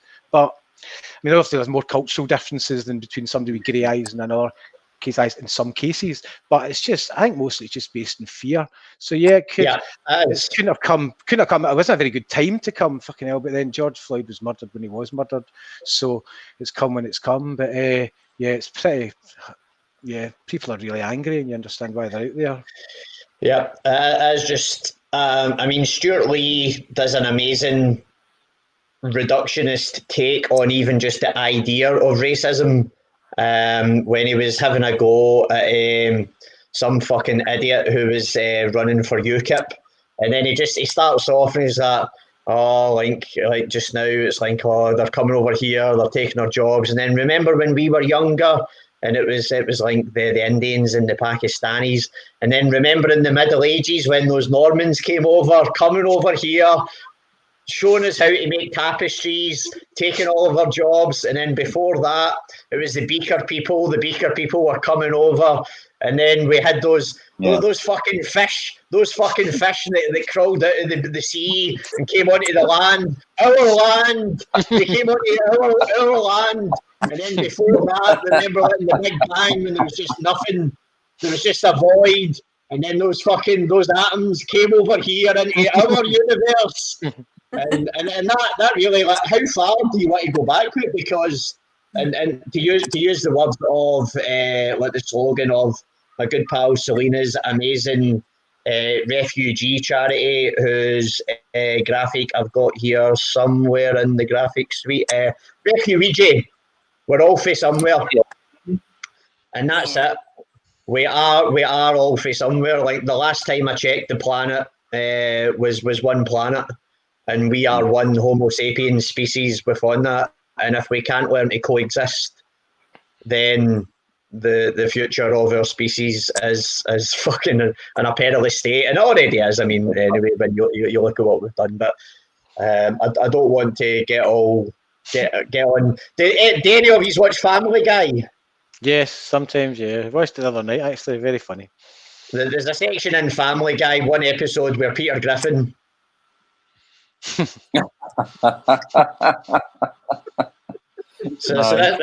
there's always a section on at least one of my shows where you end up getting right. What really grinds my gears is, and that's what's been grinding my gears at the moment. Anyway, just on a positive note, and again, just sort of like mid-pandemic, there was something that I meant to share. I don't know if any of you on the screen know or are related to anyone or just have neighbours that might possibly need them, or anybody that's with us from the 23 universe. Our sole tenant who's still working throughout this in the Barras Market is an amazing wee startup company called This Is Makers, who've got a laser cutter machine, and they're making PPE safety visors. So if there's any health or care workers out there, they've got quite a big stock of them now. They smashed their crowdfund, their target, to make about 2,500 of them. And basically they're still producing them, and they can deliver them for free as well. So if there's any organisations that need them, they'd ask me just to give that a wee share. So I'm just going to give that a share in the comments. The link is there if you do know anybody that needs them. As I said, they're completely free of charge. If you know any health or care workers, care homes are obviously very badly affected. Most care homes being private, their owners haven't been equipping their staff with PPE. So please go on and order whatever you need, and I'll just drop Aaron Blackwood and Sarah Nasir are called my pal Gary Penders, who helps out in the Barrowland Ballroom with our merchandise. He's been in. We've all taken a wee shot at going in, volunteering and helping them out. So I'm just going to put that in there for now. So if that can help anyone, please pass that on or take advantage of that. And hello, Stephen. Well done.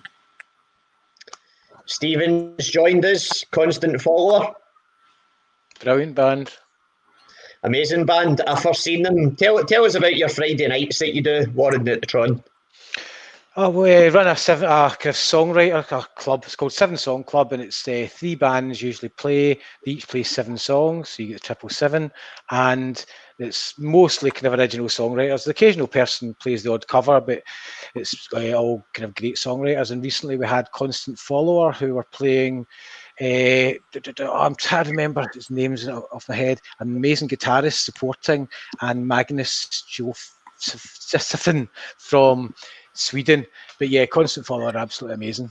Luckily, Stephen made me my lunch about in the old days before all this kind of you could go and visit people. I went up to Stephen's house in Stirling and he made me a lovely lunch. He lives looking over the river and we kind of had a chat and he played us some of his stuff. Their music's amazing. It really is. The first time I seen Constant Follower was that night in the Tron. So I'm just going to give Constant Follower's Spotify a share on there, and I'll just give their Facebook a share in the comments as well. Give them a wee like, give them a follow, check them out. They're brilliant. Stephen's a lovely guy. You know, not long had a wee baby girl. I've been out and had a couple of walks and been up the Ardrossan Alps with him as well, which was an enjoyable day. Heather, we lost you. I know, sorry, I was like, yeah. What happened? Were you away tuning up your instrument to play something? I'm just like doing a little warm up. I for something, everything. Can I show you the guitar I got? I swapped a guitar. I don't think nobody's seen this. I don't think Adam and Heather have seen it actually. One sec. So, Adam, are you a multi-instrumentalist as well? Yeah, apparently, look at you, Warren. Yes, I am. But look at Warren's guitar there. Yep, it's I swapped it. I didn't actually have money to buy a new guitar, but I swapped it. And then look at the sides. Oh, look at you, sexy, and it's the back there. It's a 1950s Huttle guitar. It's kind of handmade by this German maker called Huttle, and it goes. So it's got a really great sound.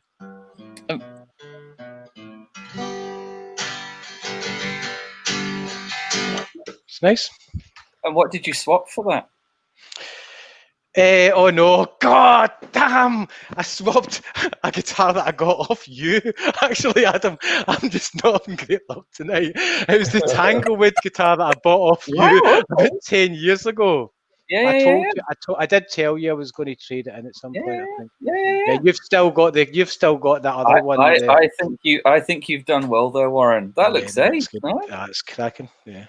Nice. Excellent. Good work. Stephen just commented that, oh shucks, all the praise deserving for you. I actually included, I was asked to do a radio interview for North Highland Radio.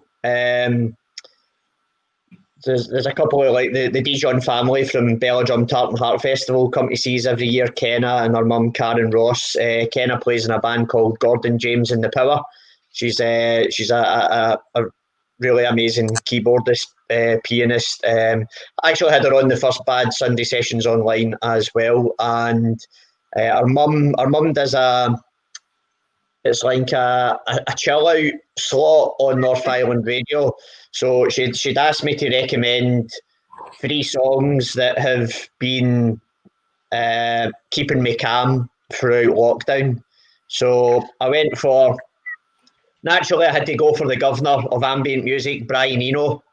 I went for one/1 from his first ambient One Music for Airports album. It's like a 23-minute long piece.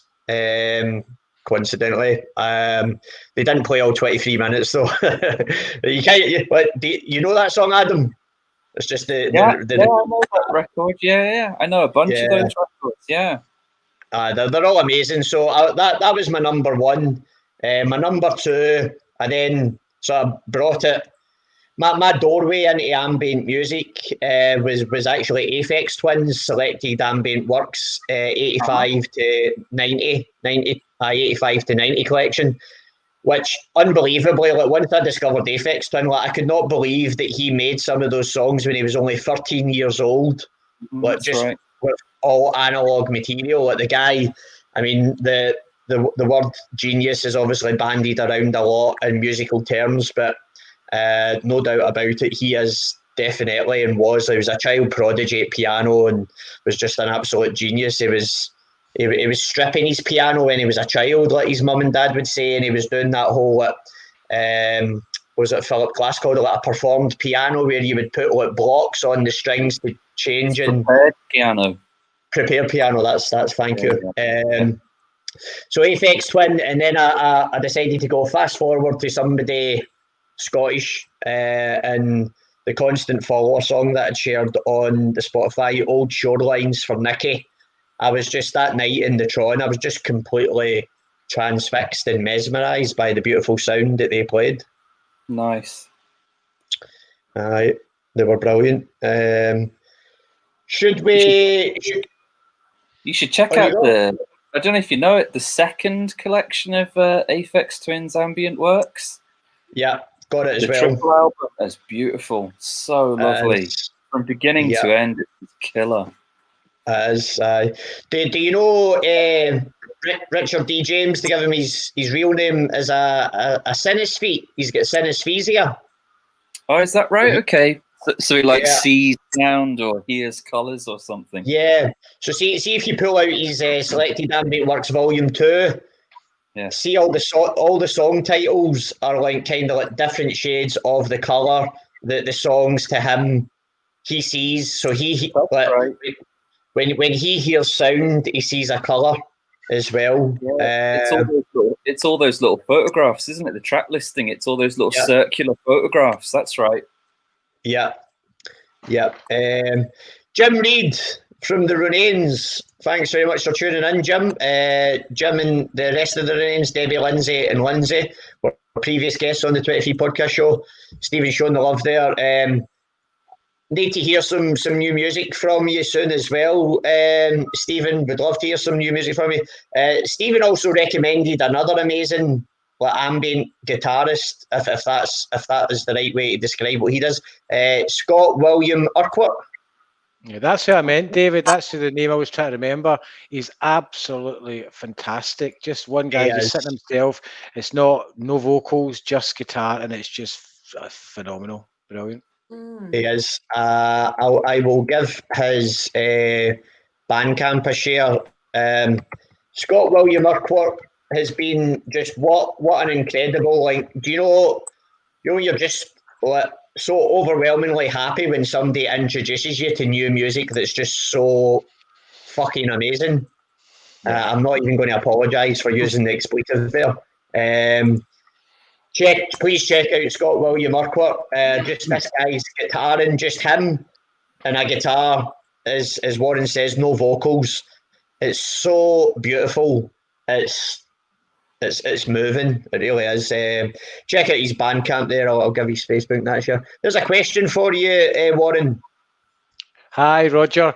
Yes, I'll get you Kif's details. I'll do that tomorrow, and I will also get together to record that track I have to send to you. I'll do that as well. I struggle with technology, so I've not managed to get anything onto my laptop that I can actually record with. So I just record everything with my phone, so it's not the best, but I'm going to work on a track with Roger. So yep, I'll get that to you, Roger. Cheers. Brilliant. And Stephen was saying there, the new single is out on the 30th of July. Brilliant. Looking forward to that. I'm just going to write that down. Should we play that video for Andy in Aberdeen? There isn't a video for Hi Girls. There is. That's just what? I've found one.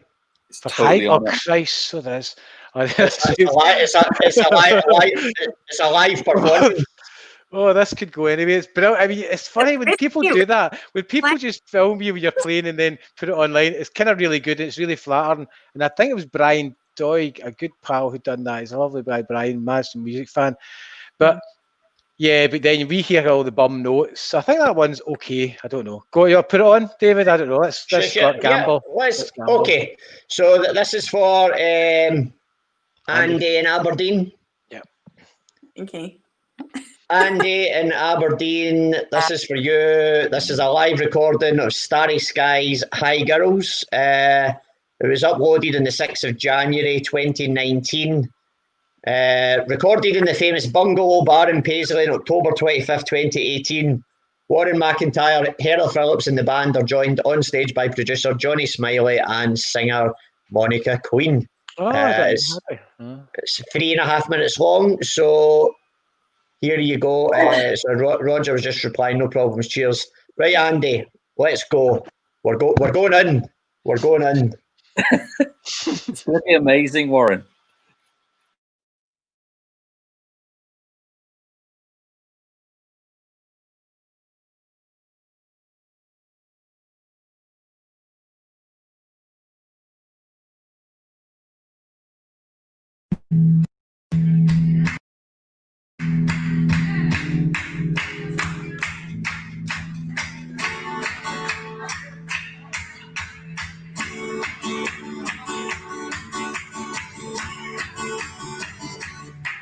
Hi, girl.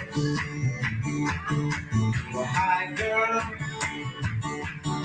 Where are you going tonight? You're gonna be alright. Well, hi, girl. Well, hi, girl. Where are you going tonight? You're gonna be alright. Hi, girl. Hi, girl. Where are you going? Hi, girl. Where are you going? Hi, girl. Where are you going? Hi, girl. Where are you going? Hi, girl. Hi, girl. Where are you going? Hi, girl. Where are you going?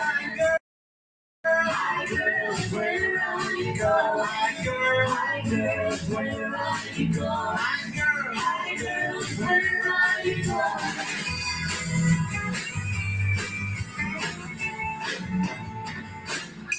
You look good. You're looking so fine. With your hair in heels and red on in a line. But take care, baby. Take care tonight. 'Cause it's dark outside. Don't leave your friends behind. Hi, girl. Hi, girl. Where are you going? Hi, girl. Hi, girl. Where are you going? Hi, girl. Hi, girl. Where are you going? Hi, girl. Hi, girl. Where are you going? Hi, girl. Hi, girl. Where are you going? Hi, girl. Hi, girl. Where are you going? Hi, girl. Hi, girl. Where are you going? Hi, girl. Hi, girl. Where are you going?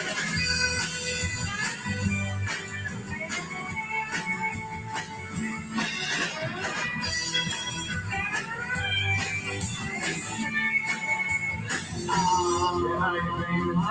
Get higher, baby. Get higher, baby.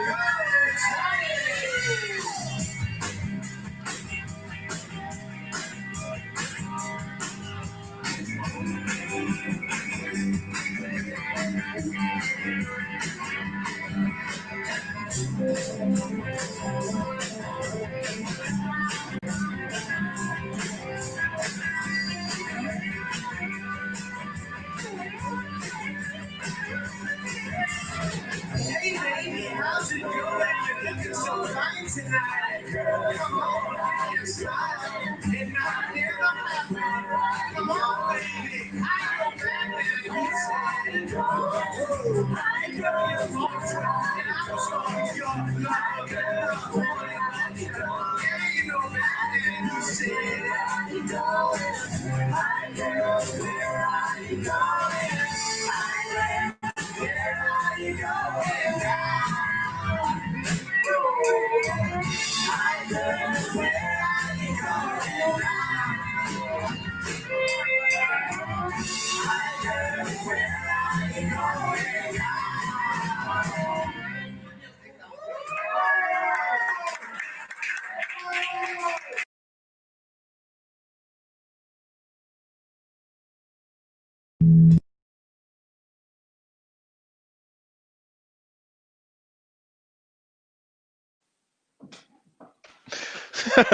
And we're back.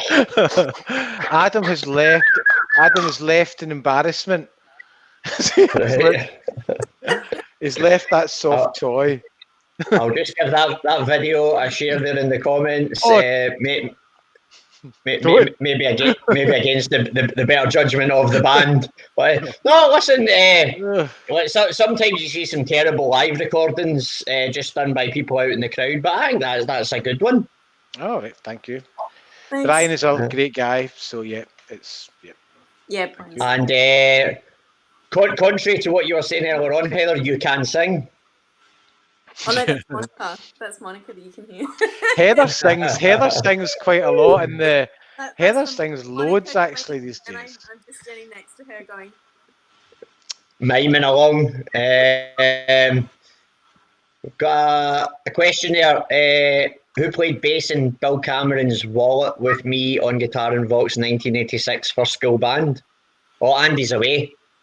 We'll need to wait for Andy to come back. What is that he's put down there? I don't know, some kind of soft toy type thing. I don't Oh, know, it's like A llama? a llama. A llama? A llama. I thought it was a llama as well. San Fran. Lucius. I am a llama. Hello. Hi. As a llama. San Fran, I was at that gig in the bungalow. You introduced me to Brian that night, Warren. It was a great wee night. Nah, it was good fun. Yeah, That was one of the things before the lockdown. I cleverly would book something like, I think with 14 gigs booked. Oh, brilliant. Doesn't know. With 14 gigs booked, and we're in the middle of booking up loads more. And it was probably the most gigs that never had booked up in one go. And they had a big list. I'm just getting ready to get a few more and then to announce them. And I bizarrely went into debt to buy a band van and bought this really, really cool van that is just sat outside my house for the last 2 months. But I mean, I'll use it eventually. And I'll need it for moving soft toys about. We're getting a puppet show here.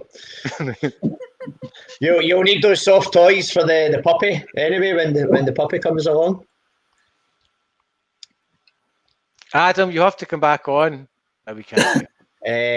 Colin Hunter was enjoying it. That was good. Hi. Colin, I'll send you the actual track itself. I love your stuff. I can't remember what I was watching you play. You were playing something. It was earlier in the week. I was watching Colin playing something online, but it wasn't recent though. It was an acoustic thing. I can't remember what the hell it was. But anyway, I'll send Colin a link to the actual track. Maybe it was one of the videos. Colin did some songs for the 23 podcast show. Could have been that. Could have been other stuff as well.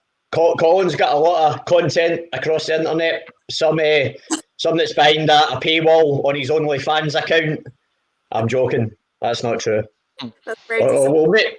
That's disappointing.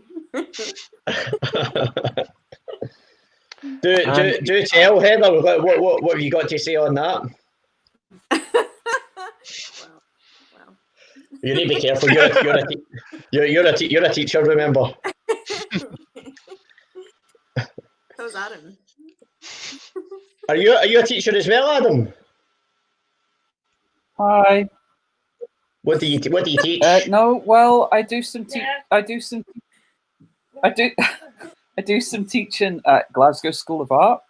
We have a couple of courses over there in sound. We've got an undergraduate course in sound and a postgrad course in sound. So I teach over there just 2 days a week with all of the amazing students and all the great staff there. It's pretty cool. Nice one. And I've got my dragon. You've got what? Sorry, you're freezing a bit there. I've got my little dragon as well. This is your dragon. Yeah. Nice. What's your dragon called? Freya, what's your dragon called again? Vlad. This is Freya says that this is Vlad the dragon. Vlad the dragon from Transylvania. From Transylvania. Exactly. There's got from Transylvania. In there somewhere, Adam. From transsexual Transylvania. So yeah, this is Vlad. Love is love. Love is love. Heather, when we were watching that last video, had shared the link for the Invisible Republic, so I'm just going to give them a share in there as well. That's lovely. Thank you. Nice one. So we'd almost established when the last Starry Skies gig was, like, before the lockdown. Seeing as you're in about 100 bands in Glasgow, Heather, what was the last gig you played? Goodness, I think it was actually the Doublet gig. That was, was it end of February? That was 29th. The 29th of February. That was my last gig. But the last gig that I went to and watched was Jim McAteer. He had his album launch. Oh yeah, it was the same night. And that was amazing. That was on the south side. I can't remember the name of the pub, but that was an amazing album launch. With like lots of really amazing music people there, and yeah. Nice one. My last gig was Miracle Glass Company. They sold out King Tut's on Saturday the 14th of March. It was the night Michael Kiwanuka was scheduled in for he'd a sellout in the Barrowland, which I would have been working at, but he cancelled, I think, on the Thursday. He pulled his whole tour because of acute viral laryngitis. Do you like Michael Kiwanuka? Anybody? Not heard of him. You heard of him? No. No, He's very good. He's got How do we spell that? It's it's spelled pretty much the way you would say it. Kiwanuka, Kiwanuka. I'm going to give his Spotify artist link a share. Okay. In the comments, his last album, well, the album that he was going to be touring, just self-titled Kiwanuka. There is a the lead single was called You Ain't the Problem, but he brought out 2018 was, I think, when he came across my radar. He had an album called Love and Hate. Actually, no, it was before that, 2016, and there's a song on that called Black Man in a White World. For any of you who've been tuning into Six Music of late, you'll have noticed that there's been, like, the playlists have been heavily focused on they've been openly discussing, obviously, the Black Lives Matter campaign, and probably playing more black artists as well than, I'm guessing, the sort of representation that they normally have as well, which is all good because there's just so much amazing music to be celebrated and listened to and enjoyed by everybody who has picked up an instrument and created everything, going right the way back to the blues. All your greatest black musicians, all in your horrible era, throughout when there was the racial segregation and all the rest of it in the USA. Andy up in Aberdeen knows him. Yep, he's a dude, like a young Hendrix. That's a good description. What are you eating, Adam? I've just got some leftover curry here because I was starving. I'm disappointed it's not cheese, if truth be told. Yes. That this time of night, that's going to go to dark places. I just went to check any comments and that thing. I'm hosting about 3 or 4 different watch parties in this thing because I'm so crap at technology. Because I kept on thinking it'd cancelled out, so I kept on sharing it again. So there's all these different watch parties with different people on them. I mean, there's different numbers of people watching each one. So anyway, right. Well, Warren, pick up whatever device you've got. Shout out, because those comments won't be appearing on here. But if you want to give a shout out to anybody, please do if they're watching in and got any questions for you. Over to you. Okay, I'm just going to try to open up again because I've left my phone upstairs. So I think hello Carlin and Yvonne, I think, and where are they then? John Cummings and Nuts. Cheers for the big up and joining us, Andy. Hey Douglas, lovely to see this and hear this. Douglas T. Stewart. Apparently, AT was living in Calendar. I don't even know who that is. Anyway, there's loads of different comments here, and the name is just comments. I'm going to close it down now. There, back. No bother. Just come back to full screen. Lou was just saying there, what's your favourite cheese? Cheddar. Oh, brie. I Brie. came back. Cheddar. I'm a Blue Stilton person myself. The strong cathedral mature. Andy Smith's asking if I'm using an Acorn Atom computer, but that would belie that obviously you were into computers. I don't even know what that is, but I'm guessing that's an early model computer. It was. My first computer was actually a BBC Acorn Electron. Do you remember them? No. It was. I think I went from that to the Spectrum ZX. And then it was the Commodore Amiga. I had an Atari as well, and then I got my first Nintendo, and then I didn't look back. Once I got my first Nintendo, that was me. Nintendo, Super Nintendo, the old ZX Spectrum. Yeah. This Acorn is properly old school. Have you seen the nick of this on here? Yeah, they are. It's so high tech that you plug it into a television. We'll plug what in a television? You plug the computer. It doesn't come with a screen. You have to plug it. It's one of those ones that we had when we were little kids, and you plug it into the telly. Aye, and we had to tune it into its own. You had to find its own frequency on the TV channel. That's right. Nope. Aye, those were the days. Simpler times. Simpler times. And here we are now, the four of us on a tiny screen, stacked in like sardines in a tin. I saw was there not 6? I saw one you did recently, and there was more than 4 on it. Who was you can get 6 maximum on the screen. So yeah, we've had when I had the Runans on, there was the 4 of the Runans, and then Selena from Refugee came on. Shout out to the Runans. The back of the first Runans t-shirt that I bought, it says "No one is illegal," and just as a band, I love everything they stand for. They're staunch independent supporters, and they're very much for refugees welcome and doing all the great things to make people feel welcome when they arrive in our country, as we should be doing. So I will give the Runans Facebook page a share in the comments as well. Give them a link and a follow. Check out they had a kind of like a concept album.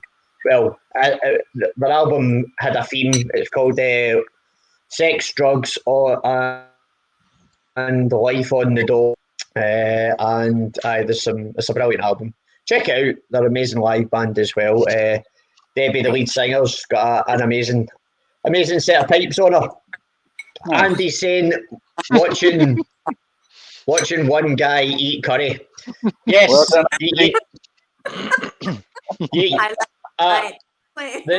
There's no guarantees. I get. Say that again, Heather. It's like a nature program. You got all the best. You got all the best content on the 23 podcast show. We've had cuddly toys. Now Adam's eating his dinner. We've had our favourite cheeses. Warren's got a couple of chopsticks in his nose. Actually, all you need to do now is put a pair of pants on your head, and you'll be looking like Blackadder, and Blackadder goes forth when he tries to pretend that he's mental, so that he doesn't get sent over the top. Yeah. Big Melchi comes in and he's like, "Oh, he's not done that thing where you stick 2 pencils up your nose and a pair of pants on your head to get out of the war." I remember they did that in the Congo or whatever it was. And he's complimenting your eating skills there, Adam. Never spilt a drop. check how clean my beard is. Look at this. Oh, Yeah, no rice in there. Nice. Well done, Adam. Good. that's a man that's done that before. That's not an overnight beard. How about some more music? Yeah, we've got one more music video that might be a nice share. The Sweet Honey Blue. Okay. Can we share that yet? Is that on YouTube, Warren? Yeah, yeah. It is, yeah. And this video was made by Nathalie. Can you pronounce it? Magnus. Yeah. And Nathalie's from Germany, and she's now living in Sweden, and she works with, they're working in a partner with Magnus, and they run a thing called, what's it called? Glass Factory Records out of Sweden. So I think at some point maybe going to go across there. That was one of the plans for so many plans. And that's really funny, never make plans for kind of promoting this record. And that was one of the places we'd hope to go to, was across to there, but we'll have to put that off to 2021. But anyway, she made this beautiful video for us. It's lovely. Brilliant. Magnus, So I'll maybe share that. David, I'll share the just your message, but I'll share Magnus's Spotify as well. That's really good, Magnus. listen, if you it's not exclusively. I don't have exclusive control over the comments. So if you want to stick anything into the comments that you want to share, just please crack on. So this is the Starry Skies video for Sweet Honey Blue. It's 4.5 minutes long. We'll see you on the other side of this. Enjoy. We're all going to nip to our fridge and get some cheese. So we'll be back.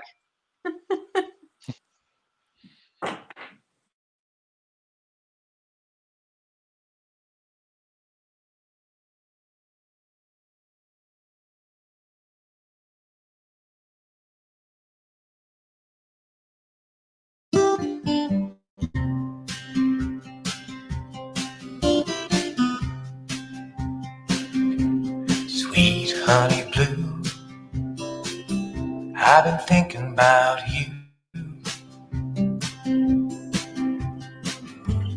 Don't you know how I feel about you?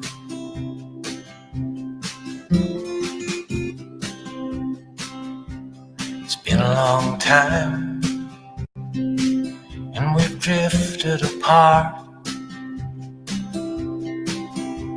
Sometimes I don't know how to act, what to say, or what to do. Sweet honey blue, but you know nothing is ever gonna make me stop from loving you.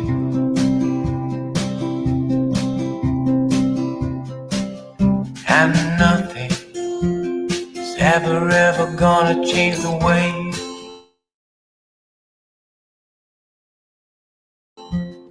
you. Sweet honey blue.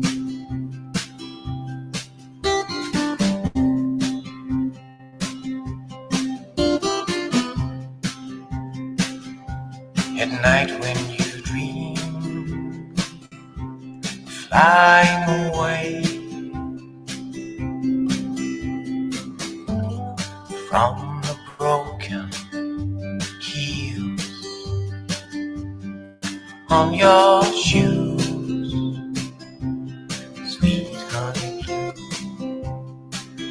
But you know that nothing is ever gonna make me stop from loving you.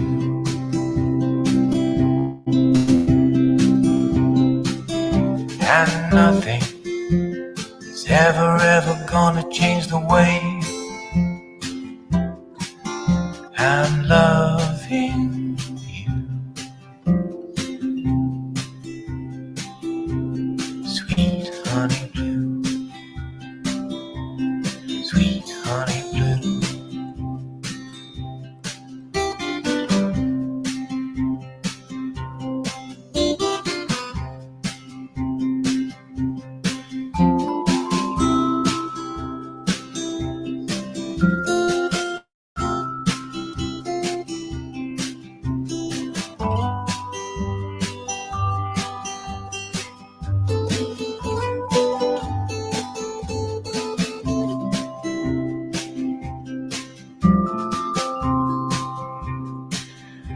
But you know that nothing is ever gonna make me stop from loving you.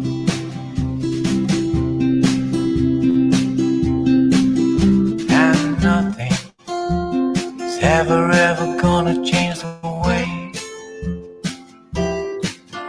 I'm loving you. Sweet honey blue, sweet honey blue, sweet honey blue.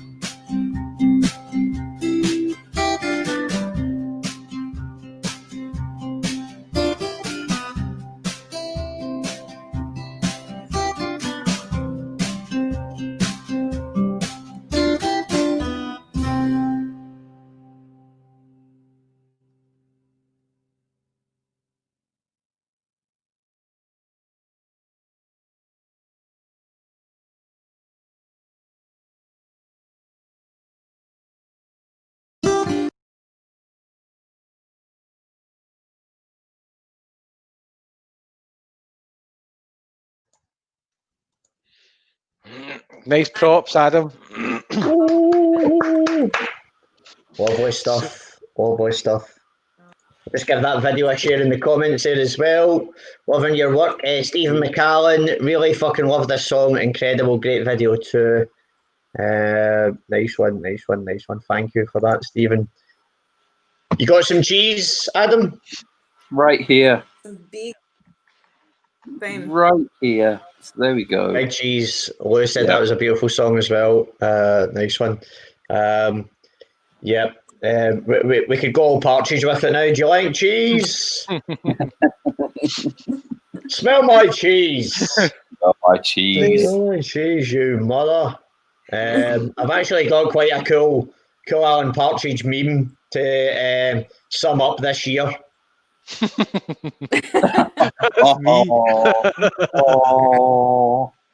Oh dear. Poor Alan. I love Alan. I know. Lane, I've got me foot stuck in a spike. That's when he chastised her before climbing it by saying, "Were you about to say I'm nearly 50?"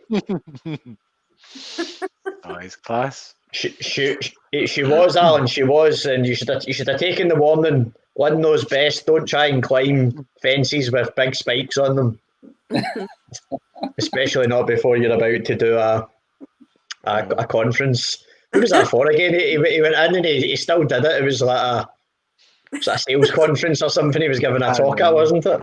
He ended up spewing when he was doing it. By the way, Alan Partridge has started a podcast. Has he? Wow, brilliant. He started a lockdown. He started a lockdown podcast. Amazing. I've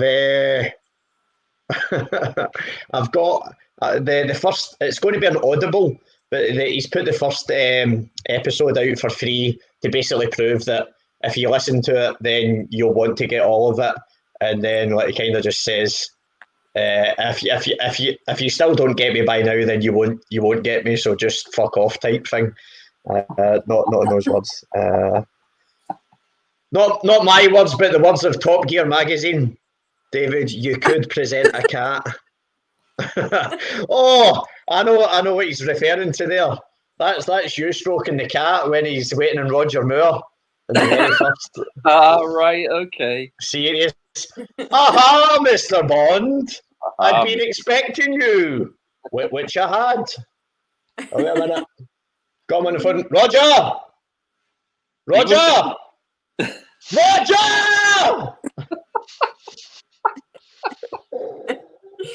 Oh, I could be here. Similarly with the Beatles, we could be here all night talking about Beatles. I could be here all night talking about Alan Partridge and the Beatles. So tomorrow never knows. What's the burning issue? What's the burning? What's tonight's big question is who's your favourite piper? No, I know. Let's pick Norman. What's the second name? McBray? Yeah, I was like, God. Not Billy Piper. Yeah, Billy Piper was pretty good. I was thinking about the one The Pied Piper. I was thinking about the one who's at the gates of dawn. Ah, yeah, that's a good shout. Yeah. That was a John Rooney conversation the other night. John, who plays guitar in Starry Skies, was quite drunk on the phone to me, and there was a lot of Pink Floyd chat. I know very little about Pink Floyd, but John was quite burning my ear about Pink Floyd the other night. Oh, you should dive right in. I mean, but what I love about the kind of the musical baton passing, almost in a way, is that when the Beatles were in Studio One recording Sgt. Pepper's Lonely Hearts Club Band, Pink Floyd were in Studio Two, recording Piper at the Gates of Dawn. And really? That very album, really? Yeah, the debut album, their first album. Wow. Both of them were in there in 1967, doing their thing. And I mean, I kind of not. You can't compare anybody to the Beatles, really, but in terms of involvement throughout a career and having like a really long career in musical and like modern band history, I suppose. I mean, obviously, even the Beatles split up, as is famously said, and as it's a fact, it happened. But Pink Floyd, to go from like their original lineup in '67 with Sid and before David Gilmour joined the band, and then to see where they ended up in like 1978, bringing out a double album in The Wall, and then everything in between that. I think like Pink Floyd were probably, for me, the closest that you could compare to a band like the Beatles in terms of the impact that they made and how successful, how popular they were. And like, obviously that's a relative barometer, but I love Pink Floyd so much. Not as much as the Beatles, but I think Pink Floyd are absolutely amazing.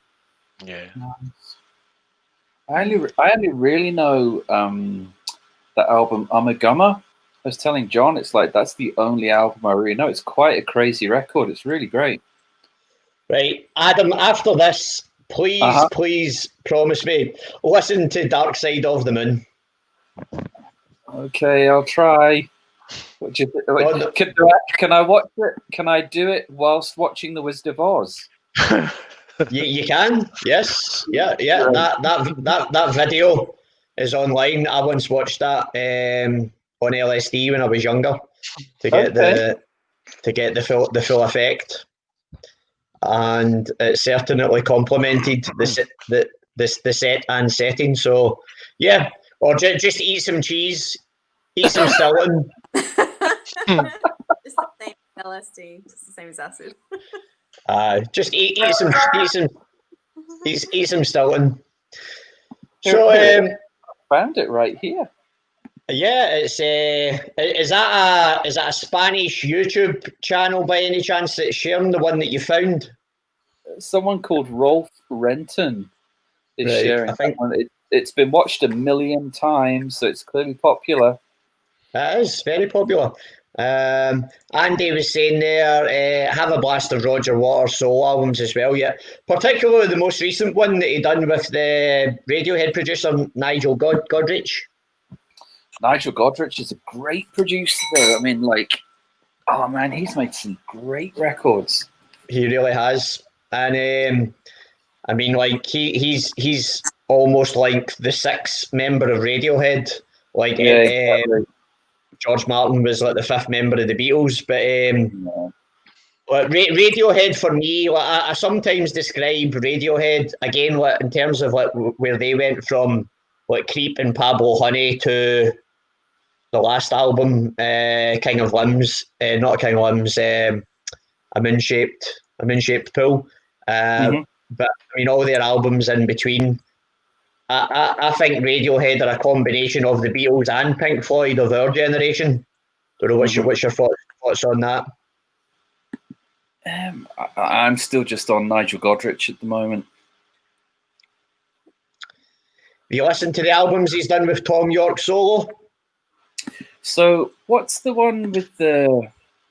beautiful one with the lovely wood cutting on the front? It was the first solo Tom York album. It's got that beautiful wood cut on the front.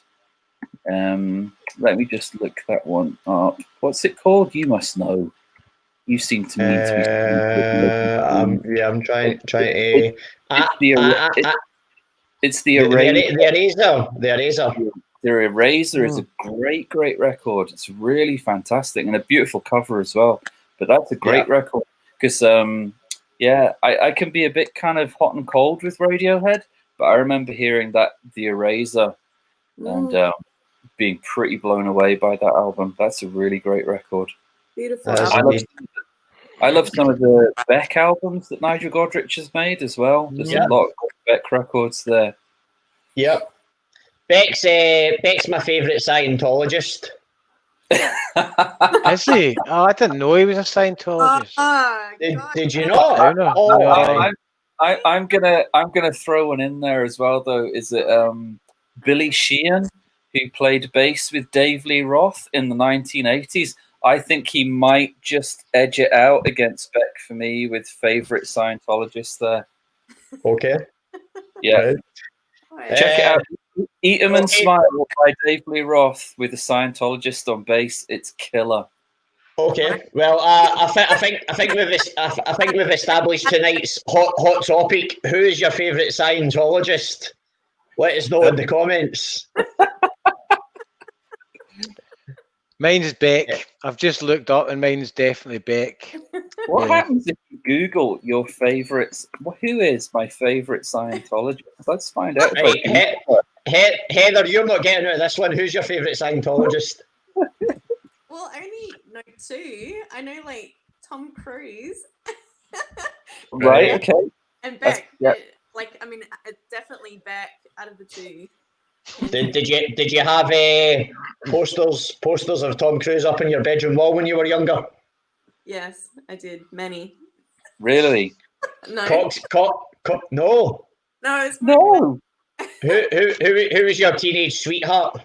Oh God, I was kind of more into real boys in my neighborhood. Were any of them Scientologists? Probably. Yeah, no. I remember. I think it was. I remember being in. I think it was Sydney, and finding the Scientologists. They had this big shop place where you could go and do Scientologist stuff. And I remember peering in through the window like this, and Emma, my wife, was just like, "Get away! Get away!" In case they grabbed you. So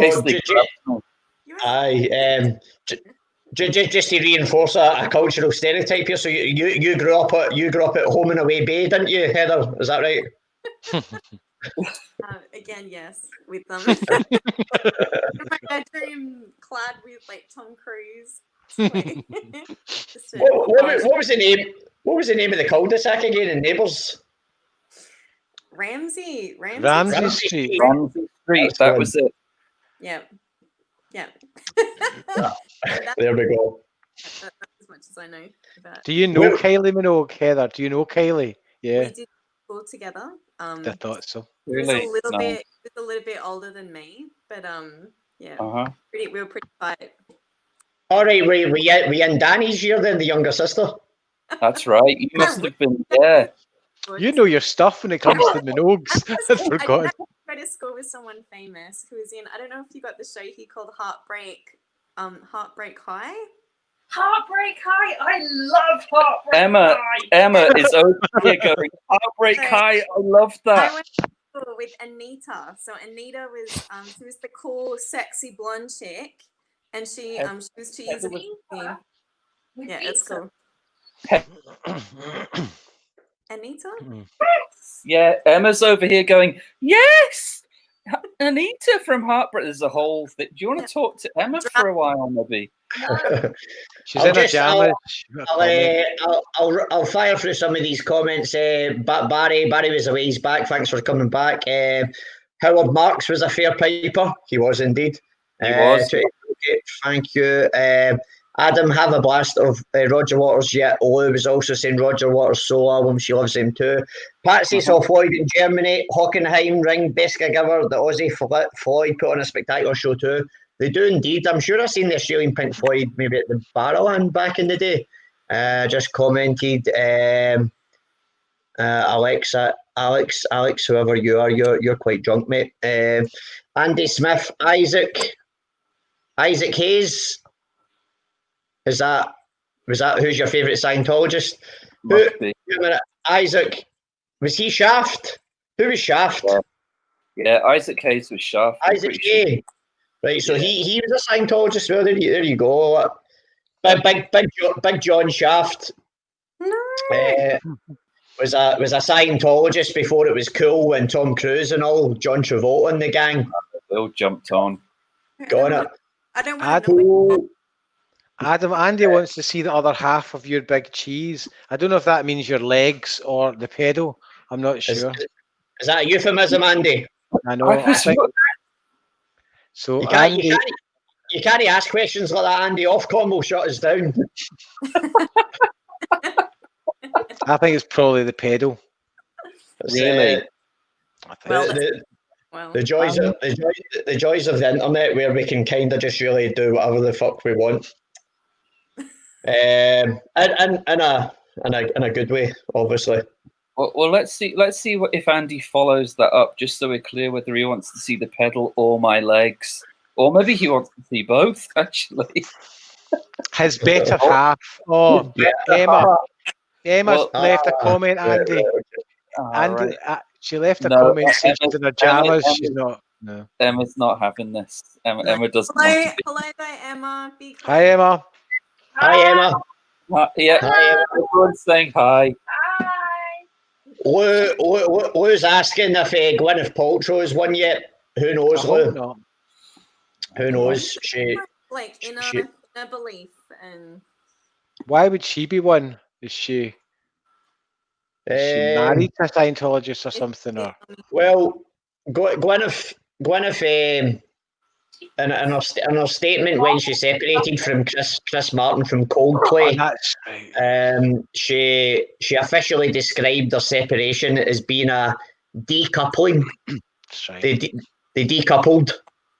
I was thinking when Lou said Gwyneth Paltrow, I was thinking of the other one that was married to Tom Cruise, Nicole Kidman, who she's quite nice. I quite like her, so I'm glad that she escaped from Tom Cruise. And the one from Dawson's Creek, she escaped as well. I can't remember her name. Did. That's right. That's right. What was her name? What was her name? Katie something. Katie Holmes, that was it. Yeah. I'm so tired. I'm never up at this time. Do you know that? I don't even remember. That's just what the lockdown's like. Do you know I don't even remember the last time I've been up as late as this? Ever. There you go. It's quite exciting. Yeah, well, I mean, we've got a good wee crowd in with us tonight. Katie Holmes. Kind of like Katie Holmes. That's it. You kind of feel duty bound to carry on the entertainment scene as we are effectively the television for some people. What do you think of Gwyneth Paltrow, though? I know that she's a right arse because she suggests people buy like bits of soap that are worth like, I don't know, but they're £100 and t-shirts are £200.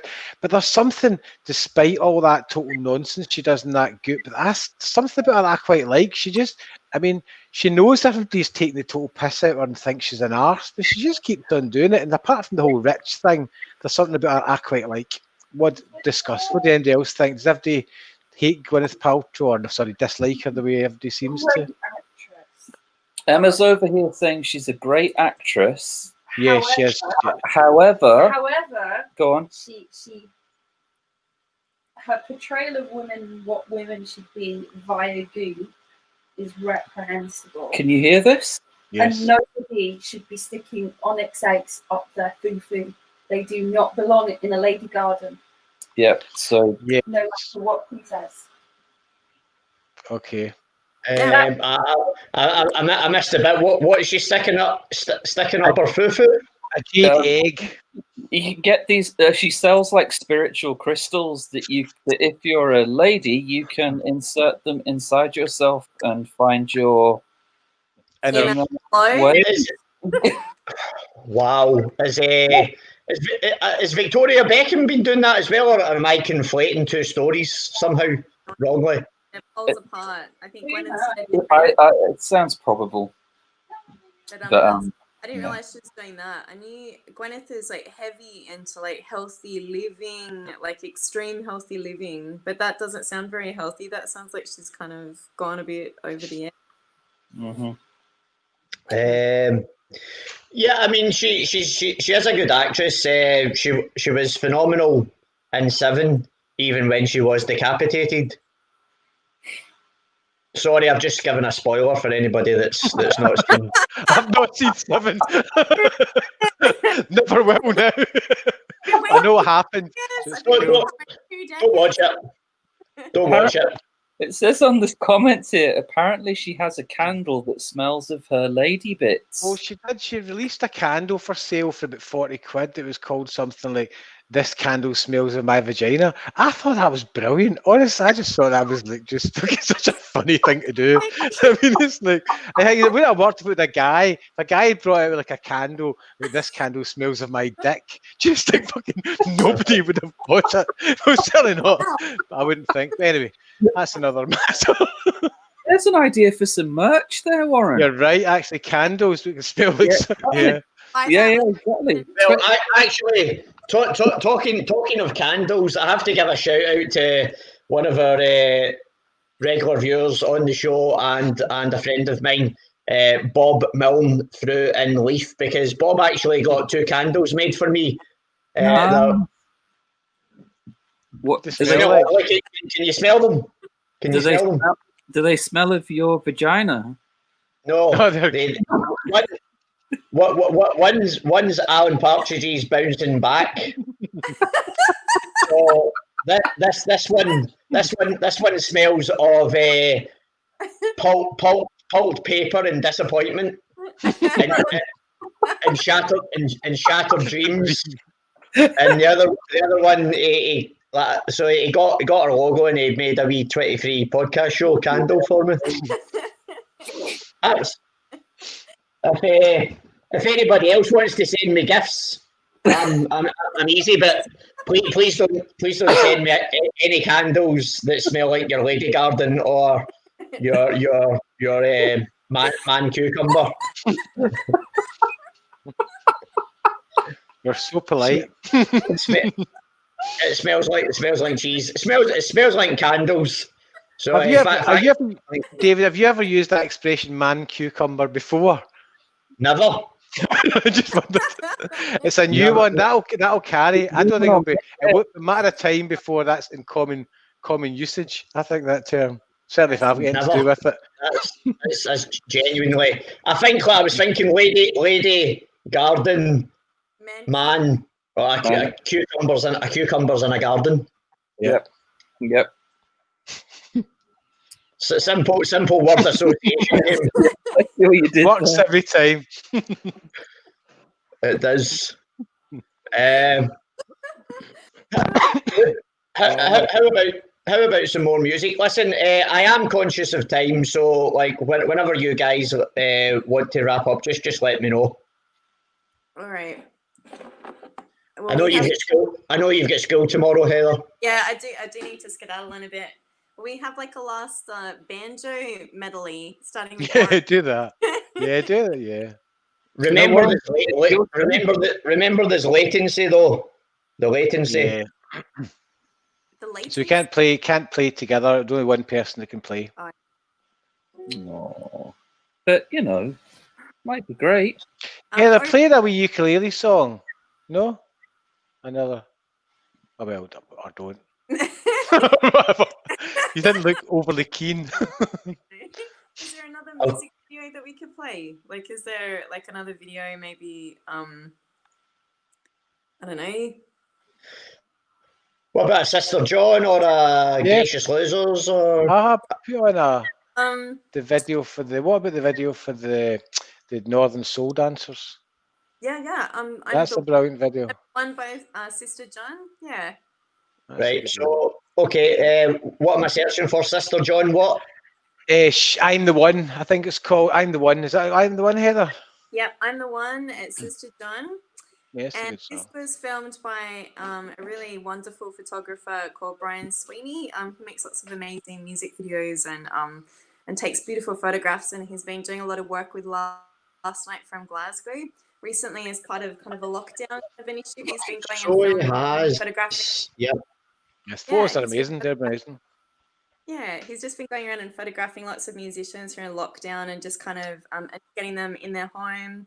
And he's just taken this, I think it's almost 300 or maybe, I don't actually know the number of portraits he's taken, but they're really, really beautiful and they're available on the Last Night from Glasgow website. So we're really lucky. Yes. Very lucky to hang out with Brian on a couple of occasions. He made 2 music videos for us and this one was really good fun. We filmed this at La Bottega on South Street when it was still there, when it was the Tango kind of Spanish crazy tapas bar. And we just had a whole day of kind of mucking around with these incredible Northern Soul dancers who came in, and we just got to stand on stage and kind of jump around and behave like tits, really. It was great. It was really good. Brilliant. I did bring up the banner there just to remind people. Here Comes the Moon is out on Friday 19th of June. During the last video, Warren, I did notice that you sent me the graphic through for it. So there you go. There's the artwork, people. Here Comes the Moon. I like that. Ashley Cook. Amazing. Yeah. I like that. That's great. And so Heather just mentioned Last Night from Glasgow. They are an amazing collective music cooperative record label, all-round champions of getting great new music out, shared within the music community through their records and also the gigs that they put on.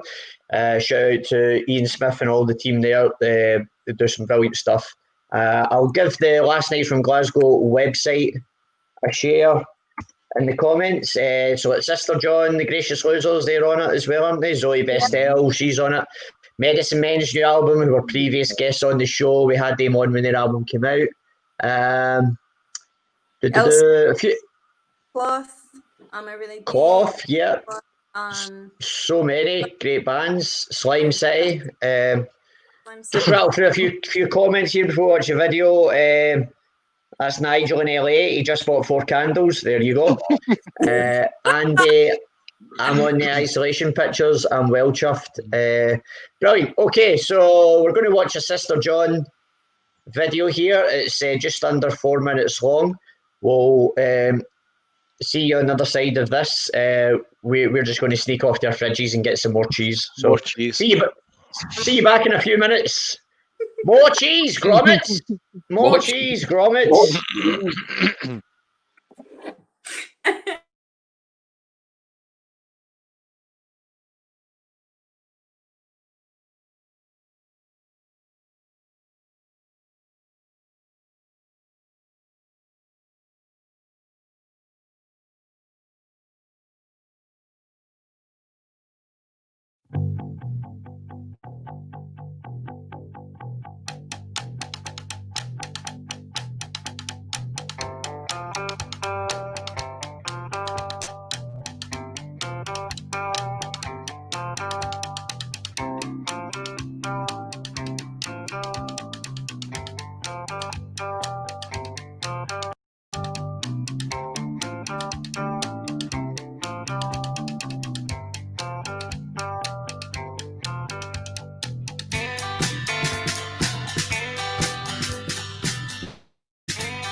Skip and a sneer, a hop and a hum, rattle it out on a damp afternoon, you're shaking it down, kicking it up.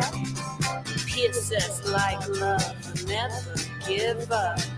Give me, take me, there's nothing else for me, I'm the one. Don't need your hand, don't need your breath.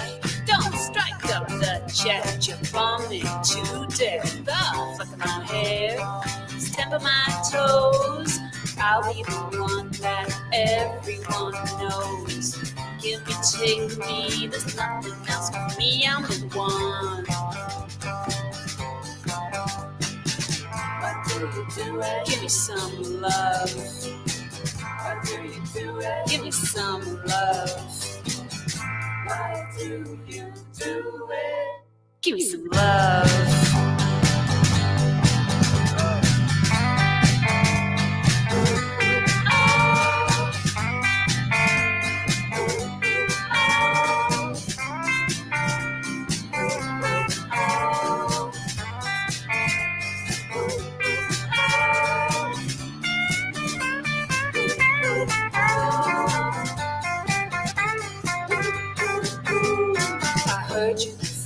I wanted to say, you know how it is to keep on trying. I skip with the stars that hide in the day.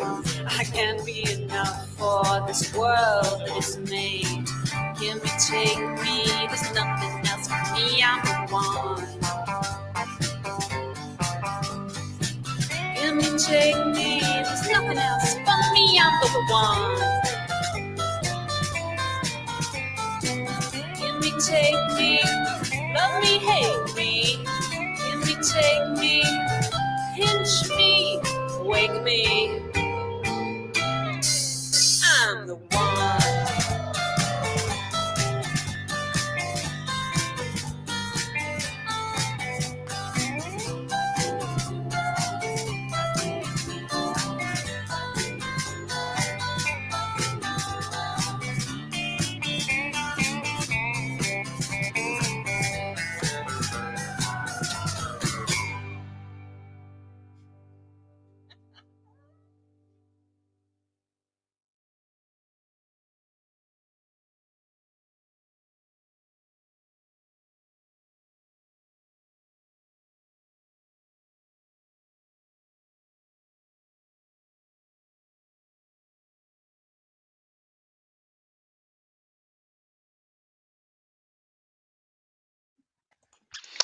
I went and got some cheese just to eat while I Yes. was watching that, and it was quite nice. It was some nice cheddar. I was eating it while I was watching it. It was good fun.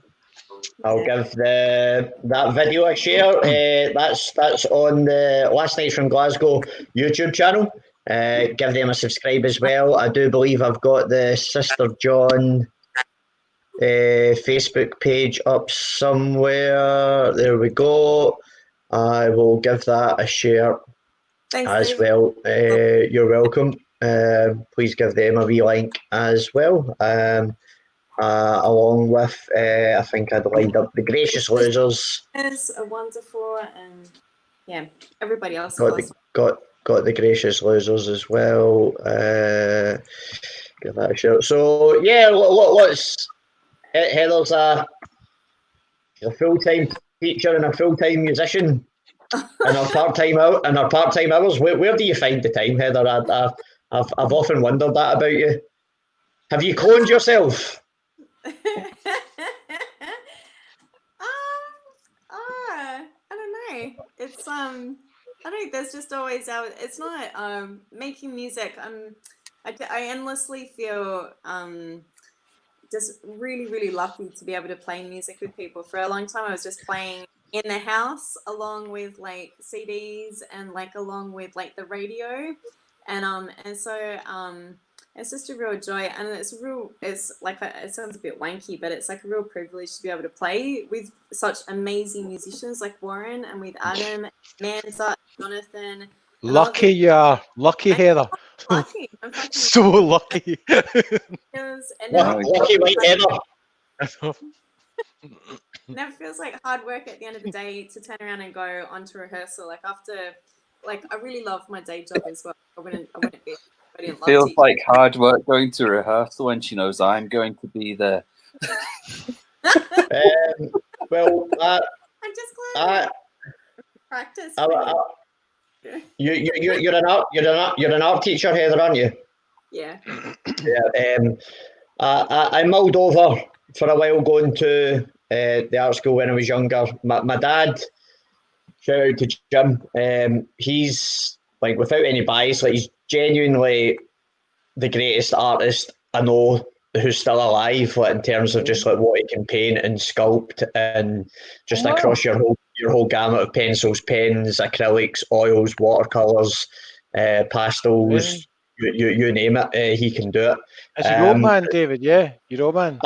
My dad, so I inherited a fraction of his artistic ability. So I loved my art when I was younger. I was pretty prolific. At the age of 12, when I was still in primary 7, like I had my own art exhibition in a gallery. That was pushed by one of my teachers in my school, because they obviously like thought I was. Well, they believed I was so talented. But anyway, like I'd done quite a few things. I done. I was really into ancient civilizations, so I done like a lot of drawings of like Tutankhamun's mask, various different like sarcophaguses and pictures of the pyramids, and then I'd done some Aztec and some Mayan and some Incan art and stuff like that as well. So it was kind of like it was an ancient civilizations art exhibition of that art that I'd done. But then as you move into your teens and you discover rock and roll, alcohol, everything else, drugs and women, I then moved away from it. But I mean, I love everything to do with art. And like, seeing as you are an art teacher, and also you are as well, Adam.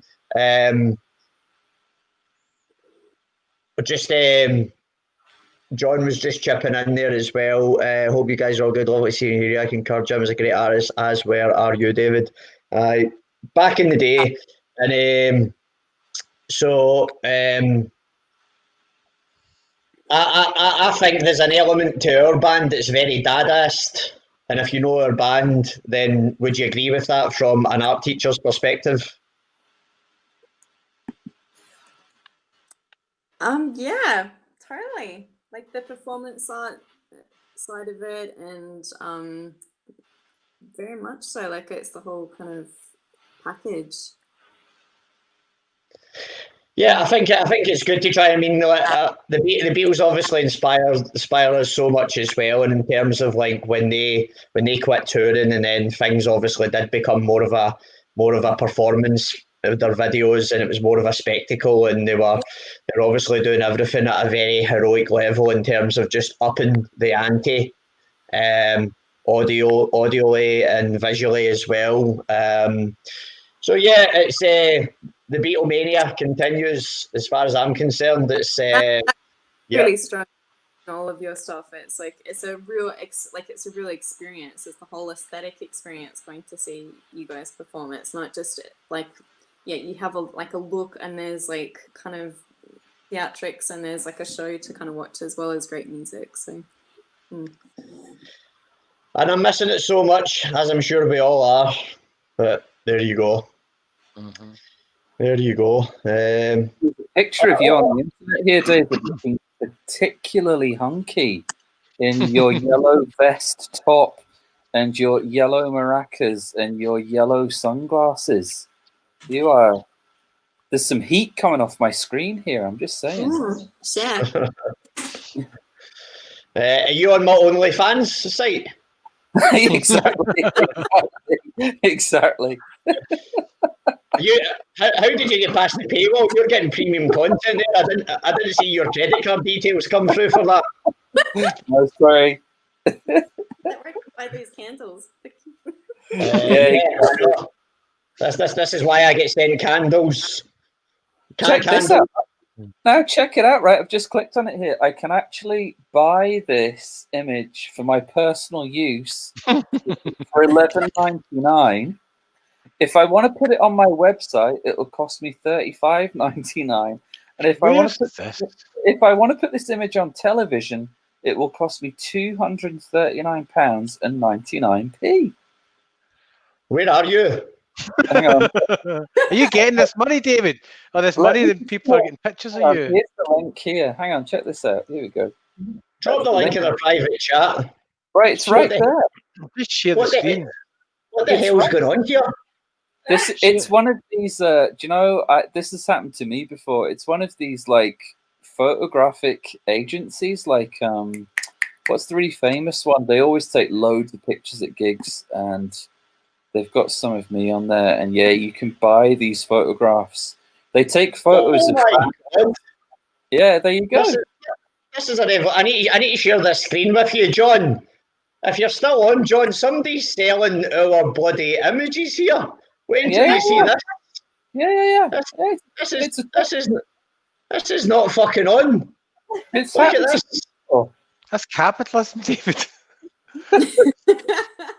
Oh my God! Somebody is selling me for £239.88. 99. Well, David, at least you're getting a fair share of that income. That's the thing that matters. I'm getting fuck all from that. Oh, here we go. There's more. And there's more. How much is the one of John with the big hat on? For fuck's sake. No, it's like this. This has happened to me before. It's that whole Getty Images thing. Getty, that's like they've got some photographs of me on there for some preposterous amount of money. Awesome. And I remember seeing it and just being a bit like, really? And it's a funny one because you're right. You as the person in the photograph get no say about this. The photograph belongs to the photographer. And yeah, you get no say. But David, you should take it as a compliment because the majority of bands in Scotland probably won't. If you look in that site, there'll be nothing from the Starry Skies on it or any of the other bands probably with a lot of us playing. So you should take it as a compliment. That's a sign of success. Aye, gosh, I suppose. John has just said there is no way anyone is buying them. Adam's bought loads of them. Adam's been buying them all day, and I've bought a few as well. So now that I know they're there. Adam's got a room like Jed, the mad stalker Alan Partridge fan. It's just a room covered in our images. Yeah, your image, to be fair, David. You're quite cheap on there. I've got one on here of me for £375. Oh, that's good. Yeah. Thanks, Andy. Andy seen us at Bella Drum. Yep, 5 years ago. This would have been our 5th year in the Ropeland. Before we made the main stage, it was packed and bouncing. We filled it. John's laughing at that. Yes, mate, that is funny. That is funny. Just whilst we're on the topic of creativity there, my pal John, he's got his own business called Poetic Substance. He does amazing satirical and poems on order. His work is absolutely first class. He's got a way with words. I'll drop his Facebook page there in the comments. You can check it out. Is it £375? So we're also on Getty Images as well. This is insane. What have we done? This is like a detective show now. This is exactly like a detective show, I think. I'm quite concerned now that what we might uncover on the internet, because I used to drink a lot of alcohol, and I sadly don't think I'd stopped drinking 11 years, 2 months, and 3 days ago before the internet was a thing. So who knows what's on there? But anyway, regardless of that, if you want to join my OnlyFans account, just send me a private message. There's Mark McGee still trying to find the guys that are punting Jeremy Kyle, fuck my wife hoodies up and down the country at all the major festivals. Bastards, Mark, bastards. Thanks for tuning in, Mark. Just to give Mark's podcast as well a shout out because he's got an amazing guest tomorrow night. Mark's was another podcast that inspired me to bring the 23 podcast show of hibernation. We mentioned it earlier on. You Call That Radio. He's got his Spotify. You Call That Radios as well. I'll give his Facebook page a share because that's where most stuff is getting announced from. And tomorrow, Mark has the distinction of having, for me, one of the finest MCs in the world on his show, Abdominal from Canada. I've seen Mark McGee. He was on stage with DJ Format and Abdominal. I think it was at the Drygate. Correct me if I'm wrong, Mark. Were you doing Jackal Trade support set there? John was just saying, funnily enough, Jules Boyle just posted a Getty image of a Scottish house party. That is the best Scottish house party ever. You should have a look. It's not letting me share it. Cool. I'll go on to Jules. I can maybe bring it up on Jules's Facebook. Let me just go on to his Facebook just now. He is no Jules Boyle. Anybody? Do you know Jules Boyle? Oh, sorry. No.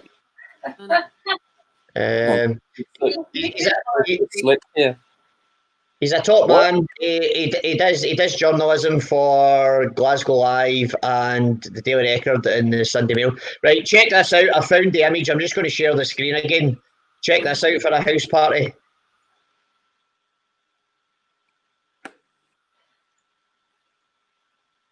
Whoa. Can you see it? I'm looking at Oh no, there's 2 rabbits in the background. This is awful. Absolute scenes. Absolute scenes. What's going on in the world, man? What? Genuinely, what is going on in the world, right? We've lost Warren. You're welcome, mate. Mark McGee's also just dropped the YouTube. If you want to set the YouTube reminder for Abdominal tomorrow at 7 o'clock, all the way across the Atlantic Ocean pond with Abdominal in Canada. Barry's saying there any use of your images on a website without your permission is intellectual property theft. Is it though if the photographer takes it? I don't know. It belongs to it's the intellectual property of the photographer. Isn't it? Yeah, that's what I thought as well. Okay, well, I'm sorry to say we've still got the banner actually, so let me just change the banner. Warren has broke the internet again. Yeah. Yeah. It's probably fun for me to screen anyway. But, and then we're free. Anyway, guys, I can see it is now past. We're into the witching hour. This is really when the cheese kicks in. Miss Phillips, I know you've got school tomorrow. Well, you've got school today, but you can get a long lie because at least you can just roll out of bed at 10 to 9 and walk in. Oh no, I'm glad Warren came back. He's not broke the internet. He's not. My laptop. Are you actually going into school at the moment, Heather, or are you working from home? No, just at home. Just at home. Yeah. So that's Andy saying night, folks. Warren's turned into a pumpkin. Night, Andy. Just want to quickly give a shout out before we say our goodbyes and have a mutual virtual hug. My guest tomorrow night is still to be confirmed. Wednesday night I've got Chris Knight from Astro Jazz Promotions, Kelburn Garden Party, Samedia Shabeen, the Wee Dub Festival, Boomtown Fair Festival. Thursday night I've got Dougie O'Neill from Killer Whale and Mickey Nines. Friday night, this would have been the Eden Festival weekend, so we're not having Eden Festival, but I'm going to have Chris Blackmore, George Campbell and Stephen Scott from Rabbie's Tavern. We're going to have an Eden special on Friday night. We're going to get a Eden community together. Saturday night I've got Felix Slavin and Jen O'Brien from Music Broth and their band Seafern. If you still have a glass, could we raise our glasses to absent festivals? I have a cup of tea. Will that do? That'll do. I've got my cup. So Great. to absent festivals and gigs. There we go. In the words of Vera Lynn, we will meet again. There's colonoscopy, our Caldo Hunter. Really enjoyed this tonight. All the best, everyone. Mind sending the tunes, Warren. That's our Caldo. Thank you very much. Cheers, man. We love to you guys. So nice chatting. Yeah. Thanks, everyone. Thank you, David. Just before you go, Heather, like we put our glasses down and we need to come in for a virtual hug. Thanks, David. There we go. Thanks, everyone. Great to see you. Thanks, everybody in the 23 Universe for tuning in tonight. This has been the 23 Podcast Show, episode 20. We've had Big Cheese, Heather and Warren from Starry Skies and many other bands, too many to mention. We've mentioned throughout the show. Thank you, everybody, for tuning in. Any final words from you guys? Thanks. Good night. Be safe. Lots of love. Thank you. Good night. Peace, love. Look after yourselves. Be kind. Bye. Bye. Good night. Good night. Good night. Thanks, David. Bye now. Thank you. Thanks, everyone.